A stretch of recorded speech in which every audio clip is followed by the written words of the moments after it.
हमारी क्लास रहेगी BHDAE 182 हिंदी भाषा और संप्रेषण। ठीक है, इसमें अगर हम लोग बात करेंगे, जैसे आपकी बुक रहेगी BHD 182 हिंदी भाषा और संप्रेषण। आज आप सबको मैं पहला चैप्टर का जो इंपॉर्टेंट क्वेश्चन है साथ में बताने जा रहा हूं। साथ में पहला चैप्टर ही नहीं, इसमें जितने भी चैप्टर हैं, टोटल 9 चैप्टर हैं, 9 के 9 चैप्टर का जो जो इंपॉर्टेंट क्वेश्चन है, जो कि आपके जून 2024 जून 2024 जो में आपका एग्जाम होने वाला, उसमें जो जो इंपॉर्टेंट है हर चैप्टर को बताऊंगा। पहला, दूसरा, तीसरा, चौथा, टोटल 9 चैप्टर हैं। 9 के 9 चैप्टर का इंपॉर्टेंट क्वेश्चन बताने वाला है, इसलिए इस पूरी क्लास को आप सभी लोग ध्यान से सुनिएगा, क्योंकि आपके लिए बहुत ज्यादा इंपॉर्टेंट हो सकता है। ठीक है, तो देखिएगा इसमें जो हमारा पहला चैप्टर रहेगा, चैप्टर नंबर फर्स्ट देखिए क्या है, हिंदी भाषा का विकास। पहला चैप्टर से पहला क्वेश्चन एग्जाम में आएगा ही आएगा। क्या बोला मैंने? एग्जाम में पहले चैप्टर से पहला क्वेश्चन आता है। और एक बात बता दूं, इस बुक का जो आपका एग्जाम होगा ना, 50 नंबर का पेपर होगा। कितने नंबर का पेपर होगा भाई मेरे?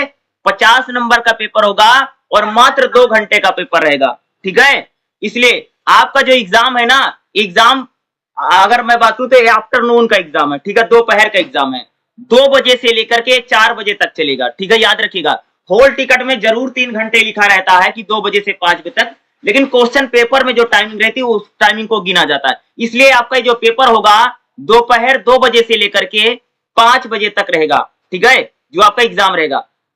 और पहले चैप्टर में हम लोग बात करें इसमें कौन कौन सा इंपॉर्टेंट, सबसे पहले देखा हिंदी भाषा क्या है और उसकी परिभाषा, या इंपॉर्टेंट क्वेश्चन हिंदी भाषा का स्वरूप क्या है और उसकी प्रकृति क्या है। तीसरा जो इंपॉर्टेंट है, हिंदी भाषा के कौन कौन से विविध रूप हैं, यानी ज्यादातर आपसे जो क्वेश्चन पूछेगा भाषा को लेकर के क्वेश्चन पूछेगा। ठीक है, भाषा का स्वरूप क्या है, या भाषा की प्रकृति बताइए, या भाषा के विविध रूप बताइए। और ये 10 नंबर में क्वेश्चन आएगा। कितने नंबर में क्वेश्चन आएगा जी? 10 नंबर में पहला ही क्वेश्चन आता ही आता है। ठीक है, तो सबसे पहले देखिएगा भाषा क्या है। हम लोग पहले भाषा समझ लेते। देखो भाषा क्या है, देखो भाई, भाषा मतलब एक प्रकार से देखोगे मनुष्य जिसमें क्या करता है, अपनी बात को कहता है।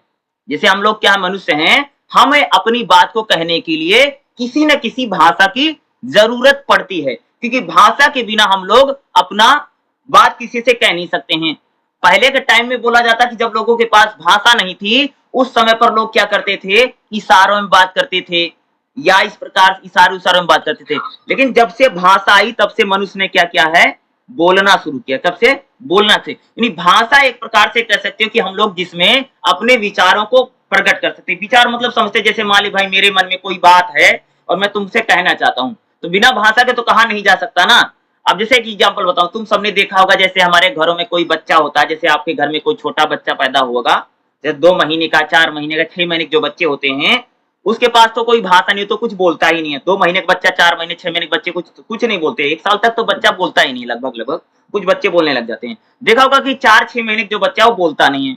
ठीक है, लेकिन एक चीज तुमने देखी होगी, बच्चे को अगर भूख लगेगी तो रोएगा, प्यास लगेगी तो रोएगा, लेटरिन बाथरूम लगेगा तब भी रोएगा। यानी उसको कुछ भी होता है, गर्मी लगेगी तब भी रोएगा, सर्दी लगेगी तब भी रोएगा, खाना खाना होगा, भूख लगी, दूध पीना तो तब भी रोएगा। यानी हर चीज में वो क्या है भाई मेरे, सिर्फ रोता है, क्योंकि उसके पास कोई भाषा नहीं कि वो बोल करके बता सके भाई मम्मी खाना खाना है, दूध पीना है, पानी पीना है, वो कुछ बोल नहीं सकता। इसलिए जब तक आपके पास भाषा नहीं होगी तो आप अपने विचारों को व्यक्त नहीं कर सकते हैं। भैया किसी के सामने अगर कोई बात कहनी, भाषा के बिना आप लोग कैसे कर सकते हैं? भाषा एक प्रकार से क्या है, हमारी चिंतन प्रक्रिया का पार्ट है। यानी चिंतन मतलब समझते हैं, जो लोग हम सोचते हैं वही दूसरे के सामने उसको प्रकट करते हैं या उसको व्यक्त करते हैं। अब मान लीजिए कि मेरे मन में भाई किसी को मुझको बोलना है, ठीक है, कि मुझे खाना दे दो या पानी दे दो या कुछ, मैं किसी से अगर मुझे मांगना है तो मैं क्या करूंगा, बोल करके ही तो मांगूंगा कि मुझे खाना दे दो। अगर मेरे पास भाषा नहीं रहेगी तो मैं कैसे करूंगा? यानी भाषा क्या करती है, एक प्रकार से हमारा मानसिक के साथ साथ हमारा सामाजिक विकास भी करती है। देखो भाषा के जरिए हम लोग समाज से जुड़ते हैं। एक बात बताओ, अगर आपके पास भाषा नहीं रहेगी तो आप समाज में कैसे जुड़ेंगे? आपकी मम्मी है, मौसी है, पापा है, पास पड़ोस के लोग हैं, उनसे कैसे आपका संबंध बनेगा? रिलेशन ही नहीं बन सकता भाषा के बिना ना। ये सच्चाई समझ। यानी भाषा एक प्रकार से क्या है कि विचारों को व्यक्त करती है। ठीक है, और भाषा की जो परिभाषा उसको हम कहते हैं, भाषा क्या एक प्रकार से भाषा के जरिए मनुष्य क्या करता है, अपने विचारों को प्रकट करता है। क्या करता है, भाषा के जरिए मनुष्य के जो विचार है, भाई मेरे मन में किसी के प्रति प्रेम है या ईर्षा है या द्वेष है या घमंड है, कुछ भी है, मान लीजिए किसी भूख है, प्यास है, कुछ खाना पीना, कहीं आ जा रहे हैं, तो भाई भाषा होगी तभी तो अपने विचार व्यक्त करोगे, नहीं तो कैसे करोगे। अब जैसे यहाँ पर एक परिभाषा आती है कि भाई भाषा के जरिए हम लोग क्या करते हैं, भाषा में हम लोग क्या, हमारे भाषा में देखो जब हम कोई चीज बोलेंगे ना तो हमारे मुख से क्या निकलती भैया, ध्वनि निकलती है। क्या बोलोगे कि जिन ध्वनि चिन्हों का प्रयोग करके, क्या बोलोगे, जिन ध्वनि चिन्हों का प्रयोग करके मनुष्य अपनी बात को दूसरे से कहता है, उसी को हम लोग क्या कहते हैं, भाषा कहते हैं। यानी भाषा में कहते हैं भैया ध्वनि और चिन्ह होते हैं। जैसे अगर बताऊं, जैसे मैंने बोला आम, मैंने बोला राम, मैंने बोला श्याम, मैंने बोला घनश्याम, तो मेरे आवाज से क्या निकल रहा भैया, ध्वनि निकल रही ना, कोई ना कोई आवाज है, साउंड है ना। तो क्या है, यही तो भाई भाषा है। यानी भाषा में क्या है, ध्वनि चिन्हों का प्रयोग हो रहा। किसका प्रयोग होता है भाषा में, ध्वनि और चिन्ह होते हैं। चिन्ह मतलब जैसे लिखा जाता है उसको हम लोग होते चिन्ह बोलते हैं। चिन्ह मतलब निशान, जैसे मैंने लिखा का कोई निशान है, खा का कोई निशान है, गा का कोई निशान है, ठीक है। तो भाषा में क्या है, भाषा ध्वनि और चिन्हों के जरिए चलती है। किसके जरिए चलती है जी, भाषा में ध्वनि होती है। जैसे का की ध्वनि है, का, खा, गा, घा, चा, भैया क्या ध्वनि है ना, एक प्रकार से आपको ध्वनि सुनाई, साउंड सुनाई देता है ना। तो क्या है, भाषा ध्वनि के जरिए चलती है। अब हम लोग बात करेंगे भाषा का स्वरूप क्या है और भाषा की प्रकृति, मतलब उसका नेचर क्या है। तो अगर हम बात करें भाषा जो है, भाषा की पहला स्वरूप क्या है कि भाषा ध्वनि के जरिए चलती है। भाषा की पहली विशेषता क्या भैया, कि भाषा में भाई मेरे होती है ध्वनि। ध्वनि के बिना भाषा होगी नहीं। अब जैसे हिंदी भाषा है, तो हिंदी में देखोगे का की एक ध्वनि है, खा की एक ध्वनि है, गा की एक ध्वनि, क्या आवाज है ना। जैसे तुम, अगर हम अंग्रेजी की हम लोग बात करते तो जैसे ए बोलो, बी बोलो, सी बोलो, डी बोलो, तो क्या है, कोई न कोई ध्वनि निकलती ना। तो भाषा ध्वनि प्रतीकों की व्यवस्था है। भाषा में ध्वनियों का प्रयोग किया जाता है और भाषा हमेशा ध्वनि के जरिए चलती है। भाषा की दूसरी विशेषता क्या, भाषा के स्वरूप में दूसरा पॉइंट क्या है, भाषा के जरिए हम लोग क्या करते हैं, अपने भाव को और विचारों को प्रकट करते हैं। अगर मनुष्य के पास भाषा नहीं होगी तो मनुष्य अपने भाव को और विचारों को किसी के सामने नहीं बता पाएगा। भाई मेरे मन में अगर कोई बात है, ठीक है, अगर मुझे किसी से कुछ कहना है तो भाई मेरे पास भाषा होगी तभी तो मैं उसको बता पाऊंगा, नहीं तो मैं कैसे बताऊंगा। बताइए कि भाषा क्या करती है, एक प्रकार से भाव और विचारों का क्या करती है, प्रकट करती है। अगर हम लोग बात करें भाषा क्या करती है, एक प्रकार से भाषा मनुष्य का क्या करती है, मानसिक विकास करती है। क्या, मानसिक और सामाजिक विकास में सहायक है। भाषा के जरिए ही मनुष्य अपने समाज से जुड़ता है और भाषा के जरिए ही क्या, एक प्रकार से उसका बौद्धिक विकास होता है। भाई दिमाग भी तो बढ़ता है, ठीक है। भाषा हमारी सभ्यता संस्कृति के सहायक है। जो भाषा के जरिए हमारी संस्कृति चलती, भाई कल्चर चलता है, हमारा खान पान पहना, उसको हम लोग बोलते हैं संस्कृति। और हर भाषा से उसकी संस्कृति जुड़ी हुई है। क्या, भाषा से ही क्या है भाई मेरे, संस्कृति हमारी जुड़ी। एक चीज तुमने सबने देखा होगा कि आज हमारे देश में हिंदी बोलने वाली संख्या बहुत घट रही है। अब बोलोगे कि हिंदी बोलना कैसे घट रहे हैं, भाई हिंदी बोलने वाले तो जरूर हो, लेकिन हिंदी लिखने वाले बड़ी संख्या में घट रहे हैं। अब एग्जाम्पल बताऊं, तुम सबने देखा होगा कि हम लोग जो व्हाट्सएप पे बात करते हैं, देखा होगा ना, व्हाट्सएप पे या मैसेंजर पे या किसी भी सोशल मीडिया प्लेटफॉर्म पे लोग जो बात कर रहे हैं वो बात तो हिंदी में करते हैं, लेकिन उसकी लिपि क्या है, रोमन लिपि में बात करते हैं। जैसे मान लीजिए उनको बोलना कि खाना, तो खाना बोलना तो खा पे आ की मात्रा, ना पे आ की मात्रा, खाना ऐसे नहीं लिख रहा, बल्कि के एच ए यानी एक खाना ऐसे लिख रहा है। तो क्या है कि क्या है, यानी हिंदी सिर्फ बोली जा रही है और हिंदी को हम लोग क्या कर रहे हैं, लिख नहीं रहे। वही मैं कह रहा हूं, इसलिए देखो कि आज हमारे देश में भाई हमारी जो सभ्यता संस्कृति है बहुत बदलती चली जा रही है। तुम देख तो कैसा कैसा लोग कपड़ा उपड़ा पहन के घूम रहा है, हमारा खान पान कैसे, क्योंकि जब किसी समाज की भाषा मरेगी तो समाज की कल्चर और संस्कृति ध्वस्त हो जाएगी, सच्चाई है, ठीक है। तो भाषा क्या करती है, हमारा सामाजिक, हमारा सांस्कृतिक और हमारा परिवेश। भाषा जो है मनुष्य अपने परिवेश, अब एक पॉइंट और लिखो, भाषा जो है हम लोग अपने परिवेश में सीखते हैं। परिवेश मतलब समझते हो, आसपास का जो हमारा वातावरण है। जैसे मान लो भाई मैं किसी गांव में रहता हूं और मेरे गांव में भैया बंगाली बोली जा रही, क्या जी, बंगाली बोली जाती है, तो मैं बंगाली बोलना सीख जाऊंगा। तो आप जिस परिवेश में हैं आप उस भाषा को स्वतः सीख लेंगे। अब मान लो कि जैसे हमारे देश में कोई अंग्रेजी बोलते तो आदमी बोलते अरे भैया अंग्रेजी बोल दे रहे हैं ना। तो अब एक बात बताओ, इंग्लैंड में कोई बच्चा अगर जन्म लेगा, भाई वो जन्म जाते अंग्रेजी बोलेगा ना, मानते हो कि नहीं। मान लीजिए कि कोई बच्चा है, बच्चे का जन्म हुआ तो भैया उसको इंग्लैंड में अगर उसका पालन पोषण होगा तो क्या अंग्रेजी बोलेगा। जापान में उसका पालन पोषण करते तो जापानी बोलेगा। यानी भाषा क्या है भैया, भाषा को हम लोग अपने परिवेश यानी आसपास का जो हमारा वातावरण है, हमारे घर परिवार कैसा है। एक चीज तुमने देखा कि घर में अगर आपके जैसी भाषा बोली जाएगी, अब बच्चा वही भाषा को सीख लेगा। ठीक है, तुम सबने देखा कि जहां अगर मैं एग्जांपल देकर बताऊं, तुम सबने ये भी देखा होगा कि आज तक लोग जो मेट्रो सिटी में लोग रहने लगे हैं, उनके बच्चे देखो रीजनल लैंग्वेज नहीं बोलते हैं। अगर मैं बताऊं, अगर कोई परिवार महाराष्ट्र का है तो भैया महाराष्ट्र से यहाँ चला है दिल्ली, दिल्ली में उनके बच्चे मराठी नहीं बोल पा रहे। क्यों? क्योंकि आसपास का जो माहौल है मराठी नुमा नहीं है।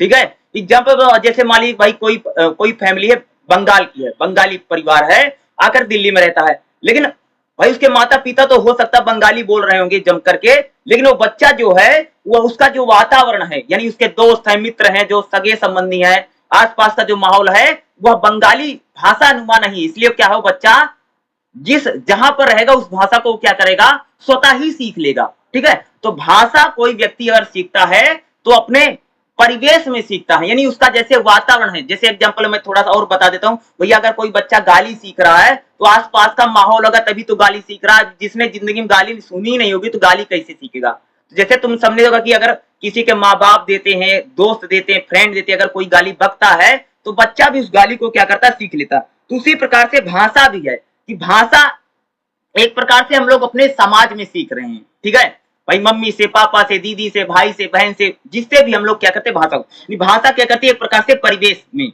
और भाषा एक प्रकार से संकेत के जरिए भाषा चलती है। भाषा में क्या भाई, संकेत है। संकेत मतलब जैसे काकी, का का एक संकेत है, खा का एक संकेत है। तो भाषा परिवेश में, और भाषा में परिवेश बड़ा इंपॉर्टेंट है। एक चीज तुमने बताओ कि भाई जो हमारी मौखिक भाषा मतलब समझते जो मुख से बोली जाती है, मौखिक भाषा को हम लोग घर परिवार में सीख लेते हैं। तुमने देखा कि कोई बच्चा अगर मौखिक भाषा सीखता तो मामा बोलना, चाचा बोलना, मम्मी बोलना, पापा बोलना घर में सीख लेता। लेकिन अगर उसको मान लो भैया भाषा को अगर लिखना, अगर हिंदी लिखनी सीखनी है तो उसके लिए हम लोगों को क्या करना पड़ता है, स्कूल कॉलेज जाना पड़ता है। हम लोग वहां जाकर के भाषा को सीखते हैं। ठीक है, यानी मौखिक भाषा को हम लोग आसानी से सीख लेते हैं, यानी जो मुख से भाषा बोली जाती है उस भाषा को हम लोग आसानी से सीख लेते हैं। लेकिन जो हमारी लिखित भाषा है वो उसको हम लोग कैसे सीखते हैं, उसको हमें सीखने के लिए कहां जाना पड़ता है, स्कूल कॉलेज जाना पड़ता है। बताया जाता भैया कि पहले के टाइम में जब लिखा नहीं जाता था, पहले टाइम में बताते थे पहले कागज नहीं होता था, तो उस समय पता है लोग क्या करते थे, पत्ते पर लिखते थे। जैसे बेलपत्र नहीं था, जैसे आज भी जैसे शंकर भगवान को लोग बेलपत्र सबने सुना होगा कि शंकर भगवान को चढ़ाया जाता बेलपत्र। बेलपत्र पर ना लिखते थे, यानी पत्ते पर लिखा जाता था, कपड़े पर लिखा जाता था, पत्थर पर लिखा जाता था। ठीक है, इन चीजों पर पहले लोग लिखते थे। लेकिन जब से कह सकते हो भाई मेरे मान लीजिए जब से लिखित यानी कागज आया, तब से लिखित भाषा का जो प्रसार है बहुत ज्यादा हो गया। और भाषा में एक प्रकार से अगर आप देखोगे, भाषा में जो शब्द है उसके कोई कोई मतलब होता है। जैसे मैंने बोला पेड़, भाई पेड़ आपके मन में कोई ना कोई छवि बनेगी ना। यानी भाषा क्या है, एक प्रकार से भाषा में सार्थक ध्वनि होती है। एक शब्द क्या, एक हेडिंग बना लेना, भाषा में भैया सार्थक ध्वनियां होती हैं। भाषा में कोई शब्द है तो सार्थक यानी उसका कोई ना कोई मतलब होता होगा, बेमतलब का कोई शब्द नहीं होता, याद रखिएगा। यानी हर शब्द का कोई होता है, कोई ना कोई मतलब है। अब जैसे किसी ने बोला पेड़, तो आपके मन में पेड़ का एक छवि बन जाएगी, एक रूप बने। जैसे मैंने बोला घनश्याम, मैं शब्द बोलता हूं घनश्याम, तो आपके मन में कृष्ण की छवि बन जाएगी। ठीक है, या मैंने बोला, जैसे मैंने बोला बाल्टी, तो आपके मन में बाल्टी की छवि बनेगी। यानी भाषा का एक प्रकार से अगर आप देखेंगे तो भाषा में जो ध्वनि है उसके मन में एक प्रकार से अगर वो सार्थक ध्वनि होती ना, जैसे मैंने बाल्टी, ठीक है, बाल्टी में बा हटा दो और कोई और शब्द लगा दो तो उसका कोई मतलब नहीं बनेगा। अब जैसे किसी का नाम है, जैसे किसी का नाम है राजेश, क्या नाम है, राजेश नाम है, तो राजेश एक सार्थक नाम है। ठीक है, लेकिन इसी राजेश के नाम को उल्टा कर दो तो उसका कोई मतलब नहीं निकलेगा। तो भाषा क्या भैया, भाषा में सार्थक ध्वनियों का प्रयोग होता है। भाषा में जो ध्वनि होती है उसका कोई न कोई क्या होता है, मतलब होता है। और हर ध्वनि का कुछ ना कुछ मतलब है, तभी तो। और भाषा में देखोगे जो हम लोग वाक्य बनाते हैं, भाषा में जो वर्ण है उसी से क्या बनते हैं, वाक्य बनते हैं।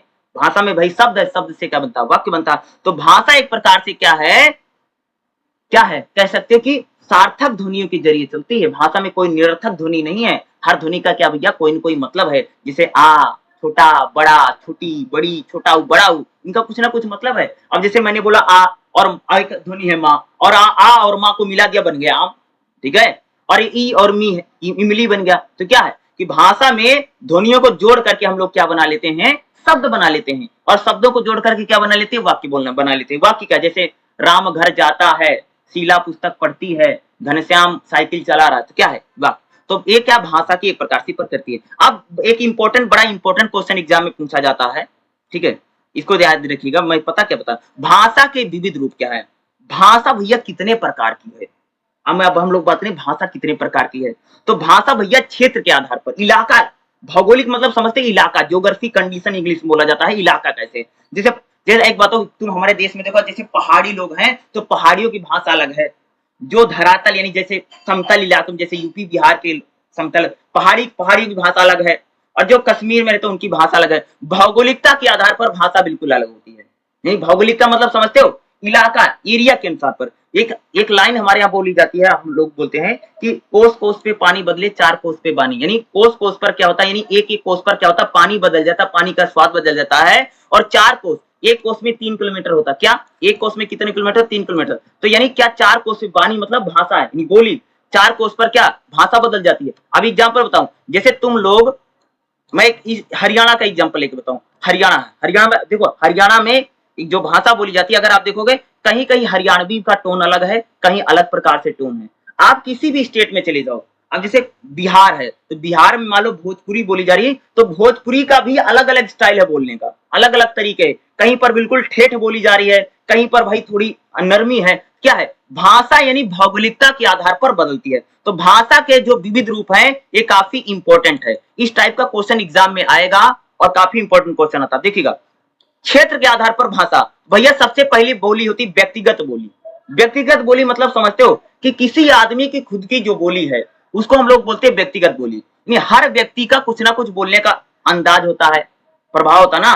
तुम सबने देखा भी होगा व्यक्तिगत बोली क्या, भाई किसी के द्वारा जो भाषा बोली जा रही है उसके जो बोलने का तौर तरीका, जो स्टाइल है, उसको हम लोग बोलते हैं व्यक्तिगत बोली। यानी बोली सबसे पहले एक व्यक्ति की शुरू होती है। जैसे किसी इंसान ने भाई हिंदी बोला, तो क्या है, हिंदी बोला उसने, तो हिंदी उसने बोला, तो भैया बाकी लोगों ने बोला और लोगों ने बोला, तो बोली बढ़ती। यानी व्यक्तिगत बोली कह सकते, सामाजिक, क्षेत्रीय और पर्यावरणीय संदर्भ, व्यक्ति की भाषा का प्रत्यक्ष दूरगामी पर। सबसे पहले तो भाई मेरे व्यक्तिगत बोली, यानी एक इंसान जो बोली बोलता है हम उसको लोग क्या बोलते हैं, व्यक्तिगत बोली। व्यक्तिगत बोली क्या है कि अगर किसी बोली को कोई एक आदमी बोला, व्यक्तिगत यानी किसी की जो पर्सनल, एक आदमी की भाषा। दूसरा होती है स्थानीय बोली। स्थानीय बोली यानी किसी लोकल जगह पर, यानी जैसे मान लो आपका गली मोहल्ला है या आपका कॉलोनी है, उसको बोलते हैं स्थानीय बोली। यानी वहां पर जो बोली स्थानीय बोली बोलते हैं। यानी कुछ जो व्यक्तिगत बोलियां होती, जो कई सारी व्यक्तिगत बोलियों को मिला करके स्थानीय बोली बनती। क्या बोला मैंने, कई सारी व्यक्तिगत बोली बना मिला करके क्या बनती है, स्थानीय बोली बनाई जाती। क्या, कई सारी जो व्यक्तिगत बोलियां होती उनको मिलाकर के स्थानीय बोली। ये सबसे पहले भैया बोली, फिर एक व्यक्ति की बोली है, फिर कई सारी व्यक्तियों की बोली मिलाकर के क्या बनती है, स्थानीय बोली। बोली मतलब जो हम बोलते हैं भाषा, जो बोलते हैं, ठीक है। फिर होती है, एक होती है भैया उपबोली। उपबोली मतलब होता है कई सारी स्थानीय बोलियां मिलकर के बनती है उपबोली। उपबोली जैसे अगर बताओ, जैसे भोजपुरी है, गोरखपुरिया है, नागपुरी है, यानी एक से अधिक स्थानीय बोलियां मिला करके क्या बनती है, उपबोली। जैसे भोजपुरी है, ठीक है, छपरिया है, ठीक है, सहरवारी है, गोरखपुरिया है, नागपुरिया है, क्या है, ये सारी उपबोली हैं। क्या है, सारी उपबोली हैं। यानी किसी बोली में जब उपबोली शामिल हो जाती है, जैसे हिंदी में बहुत सारी उपबोलियां बोली जाती हैं।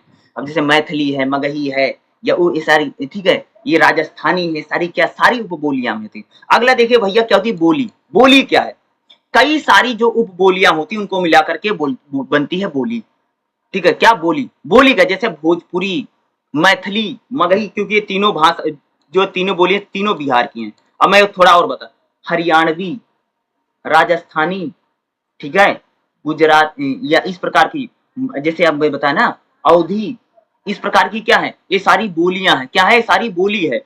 इलाकों के अनुसार भैया बोली होती है। बोली के बाद होती उपभाषा। क्या होती, उपभाषा। कई सारी जो बोलियां होती उनको मिलकर क्या बनती, उपभाषा। कई सारी जो बोलियां होती हैं वह बोलियां मिलाकर के क्या बनाती, उपभाषा। उपभाषा जैसे मैं भोजपुरी, मैथिली, मगही बोलियां का एक वर्ग है, लेकिन यह वर्गीकृत भ्रामक और गलत है। उपभाषा एक प्रकार से किसी भाषा में जैसे उपभाषा का प्रयोग होता है उसको हम बोलते हैं बोली। उपभाषा एक प्रकार से क्या, जैसे बिहारी है, राजस्थानी है, ये हिंदी की क्या उपभाषा है। जैसे बिहारी, राजस्थानी, हरियाणवी क्या है, एक प्रकार से हिंदी की उपभाषा है। भाषा किसे कहते हैं? भाषा क्या बोलते भैया कि भाषा का क्षेत्र बहुत बड़ा होता है और एक से अधिक जो बोली होती है या उपभाषा होती है, कई सारी उपभाषाएं मिलाकर के क्या बनाती हैं? एक भाषा बनती है। भाषा जैसे खड़ी बोली हिंदी, ब्रज भाषा, अवधी भाषा, भोजपुरी, इस ये क्या है? ये सारी हमारी क्या भाषाएं, जैसे पूर्वी हिंदी, बिहारी हिंदी, पहाड़ी हिंदी, क्या है? एक प्रकार की हमारी क्या है? ये सारी भाषा है। तो भाषा को सबसे पहले हम लोगों ने भाषा को किस आधार पर बांटा? सबसे पहले हम लोगों ने क्षेत्र के आधार पर बांटा। भैया एक आदमी की बोली, स्थानीय बोली, बोली, उपबोली, भाषा, उपभाषा और भाषा, इस प्रकार से बांटा गया। अब हम लोग बात करेंगे भाषा का। भाषा जो बांटी भैया प्रयोग के आधार पर, यानी जो हम यूज करते हैं उसके आधार पर भाषा कैसे अलग हो रही है। देखो, एक तो सामान्य बोलचाल की भाषा, तुम सबने देखा हम लोग घर परिवार में जो बात करते हैं उसको बोलते हैं सामान्य बोलचाल की भाषा। जैसे मैं मम्मी से बात करता हूँ, पापा से बात करता हूँ, ठीक है, जैसे तुम लोग अपने भाई से, बहन से, वो हमारी कहते भैया हमारी सामान्य बोलचाल की भाषा। क्या है? सामान्य बोलचाल, यानी प्रयोग, यानी यूज के आधार पर, यानी जब हम भाषा का प्रयोग करते हैं उसको बोलते हैं प्रयोग के आधार पर। यानी 1.4.2 प्रयोग के आधार मतलब समझते हो कि हम लोग भाषा का कैसा यूज कर रहे हैं, यानी प्रयोग कर रहे हैं। तो प्रयोग के आधार पर पहली कहला कि भैया सामान्य बोलचाल की भाषा। क्या? सामान्य बोलचाल, यानी जैसे हम लोग घर परिवार में नहीं बोलते हैं। एक बताओ, जैसे मम्मी से बोलते हैं, जैसे पापा से बोलते हैं, जैसे या हमारे दोस्त हैं, रिश्तेदार हैं, उनसे जो बोलते हैं वो हमारी क्या होती है भैया? सामान्य बोलचाल की भाषा है। उसके बाद साहित्यिक भाषा क्या होती है? साहित्यिक भाषा यानी जैसे कोई कवि है, लेखक, उसकी भाषा, उसको हम लोग बोलते हैं साहित्यिक भाषा। जैसे प्रेमचंद की भाषा है, वो लोग कैसे बोलते हैं तुमने देखो, जयशंकर प्रसाद है, सूर्यकांत त्रिपाठी निराला है, या अगर मैं बात करोगे जैसे कबीर हैं, नानक हैं, कबीर वबीर, देखो कैसी भाषा बोलते हैं ना। अब जैसे रहीम है, रहीमन पानी राखिए बिन पानी सब सुन, और पानी गए न उबरे मोती मानुष चून। क्या रहीम की ऐसी भाषा है? ऐसी भाषा कोई घर में बोलता है? बताओ। ऐसी भाषा तो क्या, ऐसी भाषा हम लोग घरों में नहीं बोलते ना।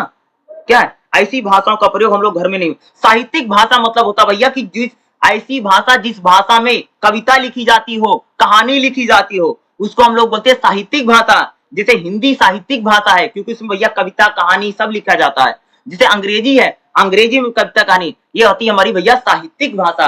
यानी जो साहित्यकार की भाषा, जो लेखक की भाषा, जो कवि की भाषा है। एक तो भैया सामान्य आदमी की भाषा, जो सामान्य लोग हैं, नॉर्मल लोग हैं, कॉमन मैन है, उसकी भाषा होती है, उसको बोलते हैं सामान्य बोलचाल की भाषा। जो लोग हम लोग घर परिवार में बोलते हैं, हमारी क्या है? सामान्य बोलचाल की भाषा। दूसरी होती है भैया साहित्यिक भाषा। साहित्य मतलब जो कवि है, लेखक है, और सामने इसके साथ ही लिख लो, पेन बुक रहती है उसमें लिख लिया करो। साहित्यिक भाषा मतलब एक प्रकार से कहते हैं जो कवियों की भाषा है, जो लेखक की भाषा, जो कविता, कहानी लिखता है, उनकी भाषा। अगली तो भैया व्यावसायिक भाषा। व्यावसायिक भाषा मतलब सत्य, जैसे व्यापारी व्यापारी है, जैसे कपड़ा व्यापारी है, सोना व्यापारी है, हीरा व्यापारी है। तो तुमने व्यापारिक भाषा सुनी? व्यापारियों के पास कभी मंडी में जाओगे, जैसे सब्जी मंडी है, या मान लो कि कोई भी मंडी है, जैसे अनाज मंडी, अनाज जहाँ से चावल वावल मिलता है उसको अनाज मंडी बोलते हैं, ठीक है। तो उस मंडी में जाओगे तो वहां पर लोग कैसे बोलेंगे? भैया अरे थोड़ा कम कर दो। कम मतलब क्या? थोड़ा यानी रेट घटा दो, उसको मतलब क्या? जैसे मान लो कि तुम किसी दुकान पर गए, ठीक है भैया, किसी ने बोला कि 1 किलो चीनी देना, तो उसने बोला 40 रुपए, तो तुम क्या बोला? थोड़ा कम कर लो। कम मतलब क्या? ये नहीं कि 1 किलो कम कर लो, ये नहीं करना है, बल्कि क्या उसका जो 40 रुपए बोला 40 का 35 कर दे, 38 कर दे, इसका कम। कम मतलब क्या है? कि रेट को कम कर देना, कहने का मतलब, यहाँ पर कहने का मतलब है, ठीक है, समझ रहे हो? इसको बोलते हैं। ओके, बता रहा था साहित्यिक भाषा के बाद जैसे हमारी व्यावसायिक भाषा का।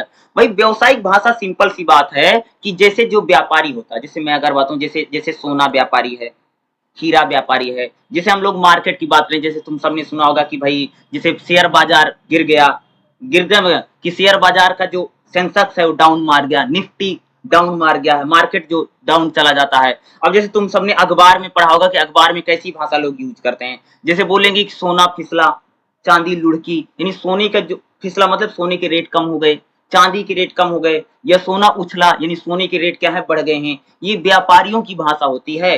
जिस कोई भी व्यापारी हो, किसी भी हीरा व्यापारी, सोना व्यापारी, किसी प्रकार के जो व्यापारी, यानी जो बनियों की भाषा एक प्रकार से कह सकते हो, ठीक है, जो लोग व्यवसाय करते हैं, जो लोग व्यापार करते हैं, ठीक है। तुम सबने रेडियो में, टीवी में भी ऐसी बहुत सारी खबरें सुनी होगी जिसमें जिस प्रकार से व्यापारिक भाषा बिल्कुल अलग होती है। अगला भैया कार्यालय भाषा, यानी ऑफिस में कैसी भाषा बोली जाती है, चाहे सरकारी कार्यालय हो चाहे प्राइवेट ऑफिस हो, उसमें कैसी भाषा बोली है? बिल्कुल अलग। जैसे कोई कंपनी है, कोई शासन प्रशासन है, उसमें जैसे बोलेंगे इसको पदोन्नति दे दो, यानी क्या? इसको प्रमोशन कर दो, ऐसे बोलते हैं ना, कार्यालय में कैसी भाषा का प्रयोग करते हैं, आपको सूचित किया जाता है, यानी आपको कहा जा रहा, बताया जा रहा, ठीक है। जैसे एक शब्द बोलते हैं दौरे पर गए, जैसे मान लो कोई अधिकारी कहीं जांच करने गए, कहीं पर देखने गया है, ठीक है, उसको बोलते हैं दौरे पर गए। दौरा मतलब एक प्रकार की बीमारी भी होती है, बोला जाता है भाई दौरा पड़ गया है, ठीक है। और दौरा मतलब क्या है, यहाँ का दौरा क्या, बिल्कुल है, यानी वो कहीं पर जांच करने का, चेक करें, यानी जो हमारे कार्यालय हैं उनकी भाषा क्या होती है, बिल्कुल अलग होती है। जैसे यहाँ पर बोलेंगे कि आपको सूचित किया जाता है कि आपको फला फला डेट से यहाँ पर आपको अपना कार्यभार संभालना है, यानी आपको आपकी ज्वाइनिंग है, उसको बोलते हैं कार्यभार। यानी हमारे जो कार्यालय भाषा, कार्यालय की भाषा बिल्कुल अलग है, जो ऑफिस है, जो दफ्तर है, वो अलग प्रकार की भाषा प्रयोग करते हैं। अगले भैया राजभाषा, जैसे भारत की राजभाषा क्या है, हिंदी। राजभाषा मतलब क्या होता है कि जो देश जिस भाषा में अपने काम काज को करता है उसको बोली जाती है राजभाषा। तो हिंदी भारत की क्या है, राजभाषा है। हिंदी भारत की राष्ट्रभाषा नहीं, नेशनल लैंग्वेज नहीं, बल्कि क्या है, राजभाषा, यानी काम काज की भाषा है, ठीक है। तो यानी राजभाषा क्या है कि जनता और सरकार के बीच में, क्या बोलोगे, जनता और सरकार के बीच में जिस भाषा का प्रयोग होता है उसको हम लोग बोलते हैं राजभाषा। जैसे अगर देखो हमारे देश में भाई कोई सरकारी मंत्रालय हो, अभी तुम सबने जो कोरोना आया था, कोरोना में जो गाइडलाइंस निकलती है वो हिंदी में भी आएगी और अन्य भाषाओं में रिलीज होती है। राजभाषा क्या है, राजभाषा एक प्रकार से जनता और सरकार के बीच में जिस भाषा का प्रयोग होता है, राजभाषा। किसी देश में, ध्यान रखो केवल, किसी देश में सबसे ज्यादा जो बोली जाने वाली भाषा वो राजभाषा बनेगी, ठीक है, क्या है, राजभाषा। अगला भैया राष्ट्रभाषा, इसको हम बोलते हैं नेशनल लैंग्वेज। किसी देश में अगर एक ही भाषा, याद ना, नेशनल लैंग्वेज क्या, राष्ट्रभाषा क्या है कि भाई किसी देश में अगर पूरा देश एक ही भाषा को बोलता है, राष्ट्रभाषा कह सकते हैं कि भाई राष्ट्रीय चेतना और संस्कृति, यानी राष्ट्रवाद को बढ़ावा दे, नेशनलिज्म को बढ़ाने में कौन है, राष्ट्रभाषा। यानी राष्ट्रभाषा किसी देश में अगर वहां की सभ्यता, संस्कृति, कल्चर, खान पान, पहनावा एक है तो उनकी भाषा भी एक होगी। यानी पूरा देश, जब क्या बोला मैंने कि जब पूरा देश एक ही भाषा का प्रयोग करता है और पूरा देश एक ही भाषा को बोल करके गौरवान्वित, यदि गर्व महसूस करता है, तो हमारी क्या बन जाती है भैया, राष्ट्रभाषा। क्या बन जाती है, नेशनल लैंग्वेज। राष्ट्रभाषा देश के राष्ट्रीयता से जुड़ी है, देशभक्ति की भावना है। राष्ट्रभाषा में क्या है, देशभक्ति की भावना है, ठीक है। यानी कोई भी राष्ट्र, कोई भी देश जब उसकी सभ्यता, संस्कृति, कल्चर, उसका सामाजिक सांस्कृतिक जो आधार है एक ही भाषा से जुड़ जाता है, उसी को हम लोग कहते भैया राष्ट्रभाषा होती है, यानी नेशनल लैंग्वेज, ठीक है। अगली तो भैया गुप्त भाषा। अरे गुप्त भाषा भैया चोरों की भाषा, डाकुओं की भाषा, उसको बोलते हैं गुप्त, जिसको आप सबने सुना होगा कोड लैंग्वेज। क्या है, कोड लैंग्वेज। जैसे गुप्त भाषा, गुप्त भाषा पता है क्या है, एक प्रकार से जैसे चोर की भाषा है। अब एग्जांपल बताऊं गुप्त भाषा कैसे होगी।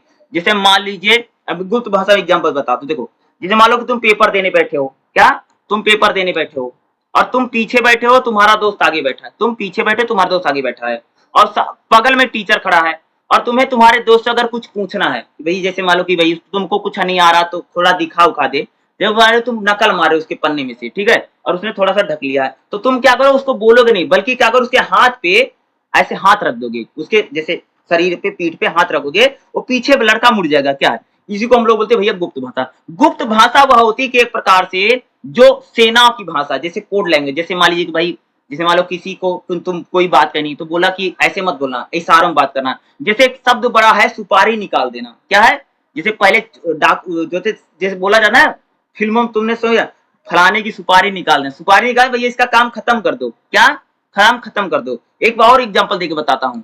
अब जैसे जैसे तुमने फिल्म सुना है, एक शब्द फिल्म में होता है खोखा, शब्द क्या बोला जाता है, खोखा। खोखा मतलब समझते हो, करुण। खोखा मतलब क्या है, जैसे बोलेगे दो खोखा, तुमने सुना ना कि भाई दो खोखा भाई के लिए लेकर के आना, मुन्ना भाई के लिए दो खोखा चाहिए, नहीं दो खोखा मतलब क्या, दो करुण। ये क्या है, एक प्रकार की वो करुण को खोखा बोल रहा है। क्या बोला, करुण को खोखा बोला। यानी एक प्रकार से दो आदमी ने, दो लोग क्या करते, यानी कुछ लोग क्या करते, कोई दूसरा उनकी बात को समझ ना पाए, इसलिए वो किसी शब्द को अलग तरीके से बोल रहे हैं ताकि आप और लोग जाएं, उसी को हम लोग भैया गुप्त भाषा, कोड लैंग्वेज। चोरों की भाषा ऐसी होती है। जैसे मान लो कि जैसे तुम्हारे पास किसी ने फोन किया, मतलब लड़की के पास लड़की ने फोन किया, बोला कैसे हो, जैसे फलाने फलाने नाम से जैसे लोग नंबर सेव कर लेते हैं, अलग अलग प्रकार से जो बातें करते हैं, उन दोनों को पता है, लेकिन और लोग उनकी बात को समझ नहीं पा रहे हैं, इसको हम बोलते हैं गुप्त भाषा। गुप्त भाषा डकैत बड़ा प्रयोग करते, जो पहले डाके आके डालते थे, पता ना चले ना, जब फोन पे बात भी कर लेगा, जैसे होता नहीं कि बोलेगा 50 खोखा चाहिए, क्या 50 खोखा, यानी 50 करोड़ की बात करते हैं, ठीक है। जैसे एक शब्द होता भैया रमेश की सुपारी निकाल देना, क्या रमेश की सुपारी निकाल दो, इसका मतलब जैसे गुंडों को फोन लगा के बोलता था इसकी सुपारी निकाल देना, इसका मतलब क्या भाई इसका काम खत्म कर दो, इसका मर्डर कर दो, इसका मतलब क्या है, इसका क्या गुप्त भाषा। अगला होती मृत भाषा। मृत भाषा वह भाषा होती जिस भाषा का प्रयोग अब नहीं किया जा रहा है, जो भाषा मर चुकी है, अब उसको कोई नहीं बोलता है, उसको हम लोग क्या बोलते हैं भाई मेरे, मृत भाषा, यानी भाषा मर चुकी है। अगला निर्माण के आधार पर, देखो अगले क्या होती भैया, मानक के आधार पर। मानक के आधार पर दो प्रकार की भाषा होती है, एक भाषा ऐसी होती है जिसमें किसी प्रकार का मानक मतलब स्टैंडर्ड, जैसे कोई भाषा, जैसे हम लोग घर में कोई भाषा बोलते हैं तो उसमें भाई हम कोई व्याकरण का ध्यान नहीं रखते हैं, जैसे खाना खाया, पानी पिया। लेकिन एक बताओ कि जो हम एग्जाम को लिखो तुम लोग, उसमें व्याकरण का ध्यान रखना। तो एक भाषा थी यानी बिना व्याकरण वाली भाषा क्या है, जैसे हम लोग घर परिवार में, गली मोहल्ले में, आस पड़ोस में जो बात करते हैं, हम लोग उसमें व्याकरण का यूज नहीं रखते हैं। खाना खाए कि नहीं खाए, क्या है ये, क्या है, यानी उसमें एक प्रकार से कर्ता कर्म क्रिया आगे पीछे जा रहे हैं, उसमें कोई फर्क नहीं, बिना व्याकरण। दूसरा व्याकरण निष्ठ भाषा, जिस भाषा में हम लोग व्याकरण करते हैं उसको बोलते हैं व्याकरण निष्ठ भाषा, जिसमें यानी संज्ञा सर्वनाम विशेषण या क्या बोलते हैं, कर्ता कर्म क्रिया, एक वचन दो वचन बहुवचन सबका ध्यान रखा जाए, उसको बोलती है व्याकरण। नहीं, मानक के आधार पर भाषा कहते हैं, बिना मानक वाली भाषा है भैया, जिसमें कोई मानक ही नहीं है, स्टैंडर्ड ही नहीं है, कैसे भी लोग बोल रहे हैं, जैसे घर परिवार में बोलते हैं। दूसरा मानक के तरह भाषा, मानक के आधार पर। अगला तो भैया एक प्रकार से हम बोलेंगे ऐतिहासिकता, यानी इतिहास के आधार पर भाषा कितनी है। देखो पेपर में मात्र 10 नंबर का एक क्वेश्चन आता है, तो 10 नंबर में ज्यादा लिखना नहीं है, 2 पेज लिखना होता है, तो जितना आपको पता होगा उतना लिख देना बना बना के। भैया इतिहास के आधार पर कितने प्रकार की, इतिहास के आधार पर भाषा मोस्टली 3 प्रकार की है। जैसे एक होती भैया मूल भाषा। मूल भाषा वह भाषा, इतिहास के आधार पर देखोगे क्या कितनी भाषा भैया, होती मूल भाषा। मूल भाषा वह भाषा होती जिस भाषा का जन्म कब हुआ किसी को पता नहीं है, वो भाषा ऑटोमेटिक लोगों ने बोलना, वो मूल भाषा है। प्राचीन भाषा क्या है भैया, प्राचीन काल में जिस भाषा का प्रयोग किया जाता है उसको बोलते हैं प्राचीन भाषा। प्राचीन भाषा जैसे संस्कृत, भैया बहुत पुराने टाइम में बोली जाती प्राचीन भाषा। प्राचीन भाषा कह सकते जो भाषा हड़प्पा, या कह सकते जो भाषा प्राचीन काल में बोली जाती थी, जब आदमी जंगलों में रहता था।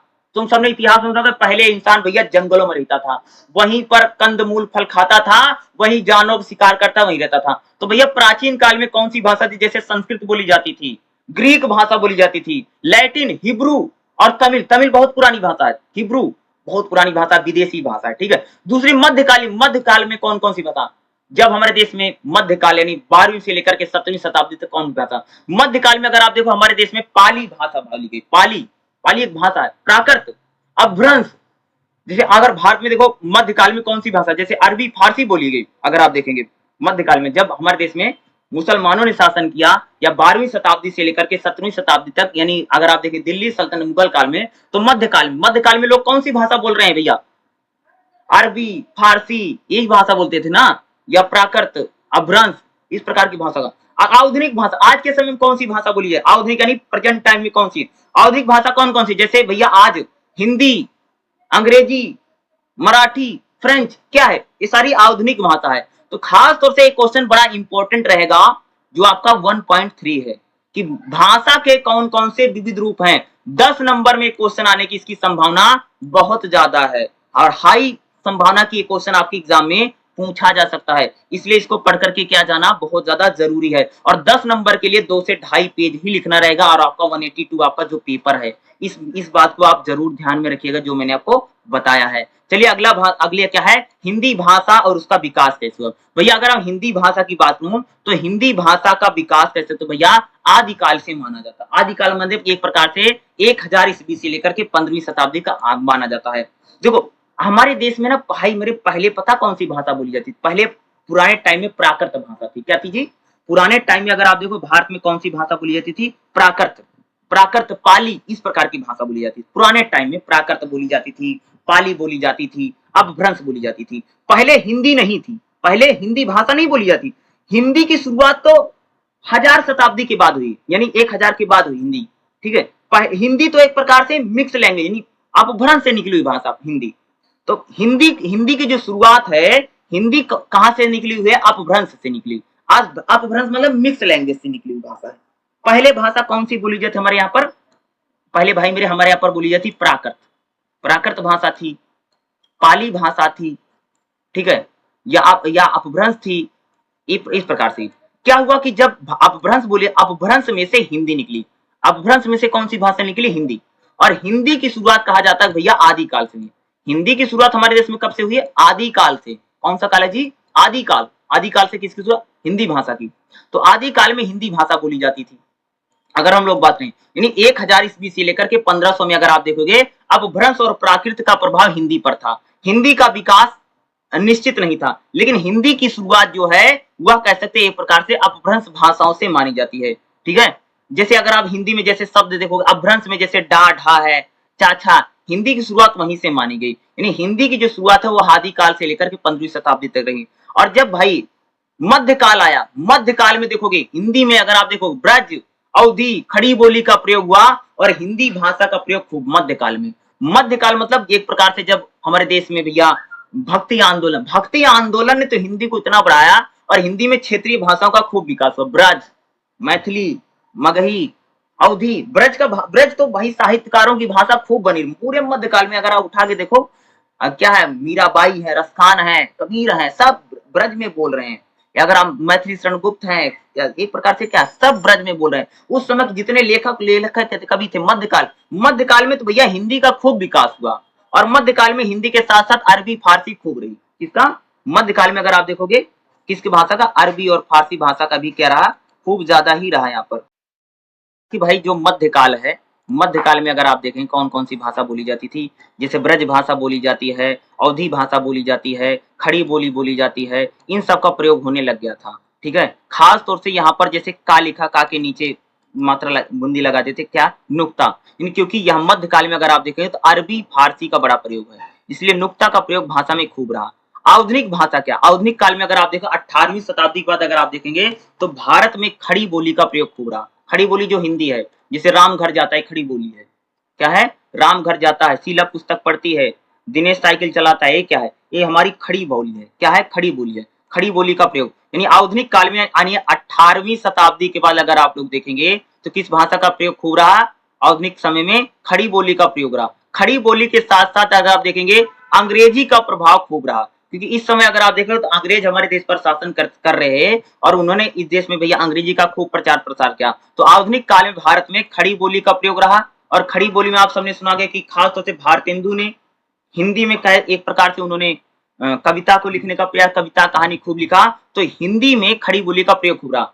कि बीच में ब्रज रही, मध्यकाल में ब्रज भाषा खूब रही, लेकिन 18वीं शताब्दी जैसे जब आई, 18वीं 19वीं शताब्दी में अगर आप देखेंगे तो खड़ी बोली का प्रयोग। और भारत जो था अंग्रेजों के गुलाम हुआ, इस वजह से भारत में जो शिक्षित वर्ग है, जो पढ़ा लिखा समाज है, वह अंग्रेजी की ओर झुका, यानी वो लोग अंग्रेजी। और एक प्रकार से अगर आप देखेंगे तो भारत में कुछ शब्दों जैसे डॉक्टर, कॉलेज, ऑफिस, इस प्रकार के शब्दों का प्रयोग खूब रहा। अगर आप देखेंगे तो जैसे रेडियो है, प्रेस है, सरकारी कामकाज में हिंदी और अंग्रेजी का प्रयोग खूब रहा। साथ साथ कह सकते कि अरबी फारसी का जो प्रभाव रहा वह धीरे धीरे आधुनिक काल में कम होता चला गया। तो किस प्रकार से हिंदी भाषा का विकास हुआ इसमें अगर आप देखेंगे, जैसे अगर देखें कबीर क्या कहते हैं, संस्कृत कबीरा कूप जल भाषा का बहता नीर, यानी कबीर जी कहते हैं संस्कृत जो भाषा है वह बहता हुआ पानी है। ठीक है, आदि अनंत जस कथा अहि लिखत भाष चौपाई कही जायसी, कहते हैं भाषा भौतिक मोर मति। भाषा क्या करती है? एक प्रकार से व्यक्ति के बुद्धि का क्या करती है भैया?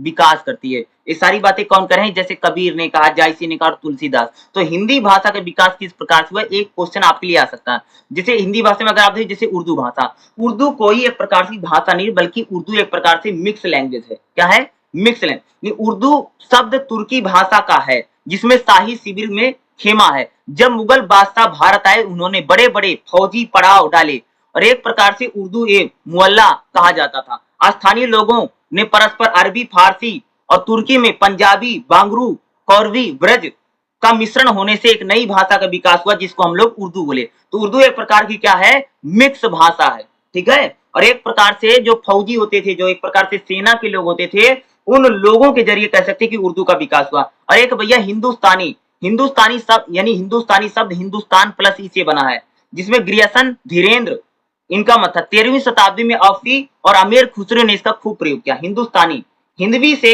हिंदुस्तानी बना है। और जिस प्रकार से संस्कृत और अरबी फारसी के बाद कह सकते हिंदुस्तानी एक प्रकार की, हिंदी को ही क्या बोला गया भैया? हिंदुस्तानी बोला गया। हिंदी को क्या बोला गया? ही हिंदुस्तानी बोला गया। एक आपके लिए काफी इंपॉर्टेंट है। और इस पहले चैप्टर में जो जो चीजें मैं बता रहा हूँ ये आपके लिए काफी और आपके एग्जाम में आएगा भी आएगा, ठीक है।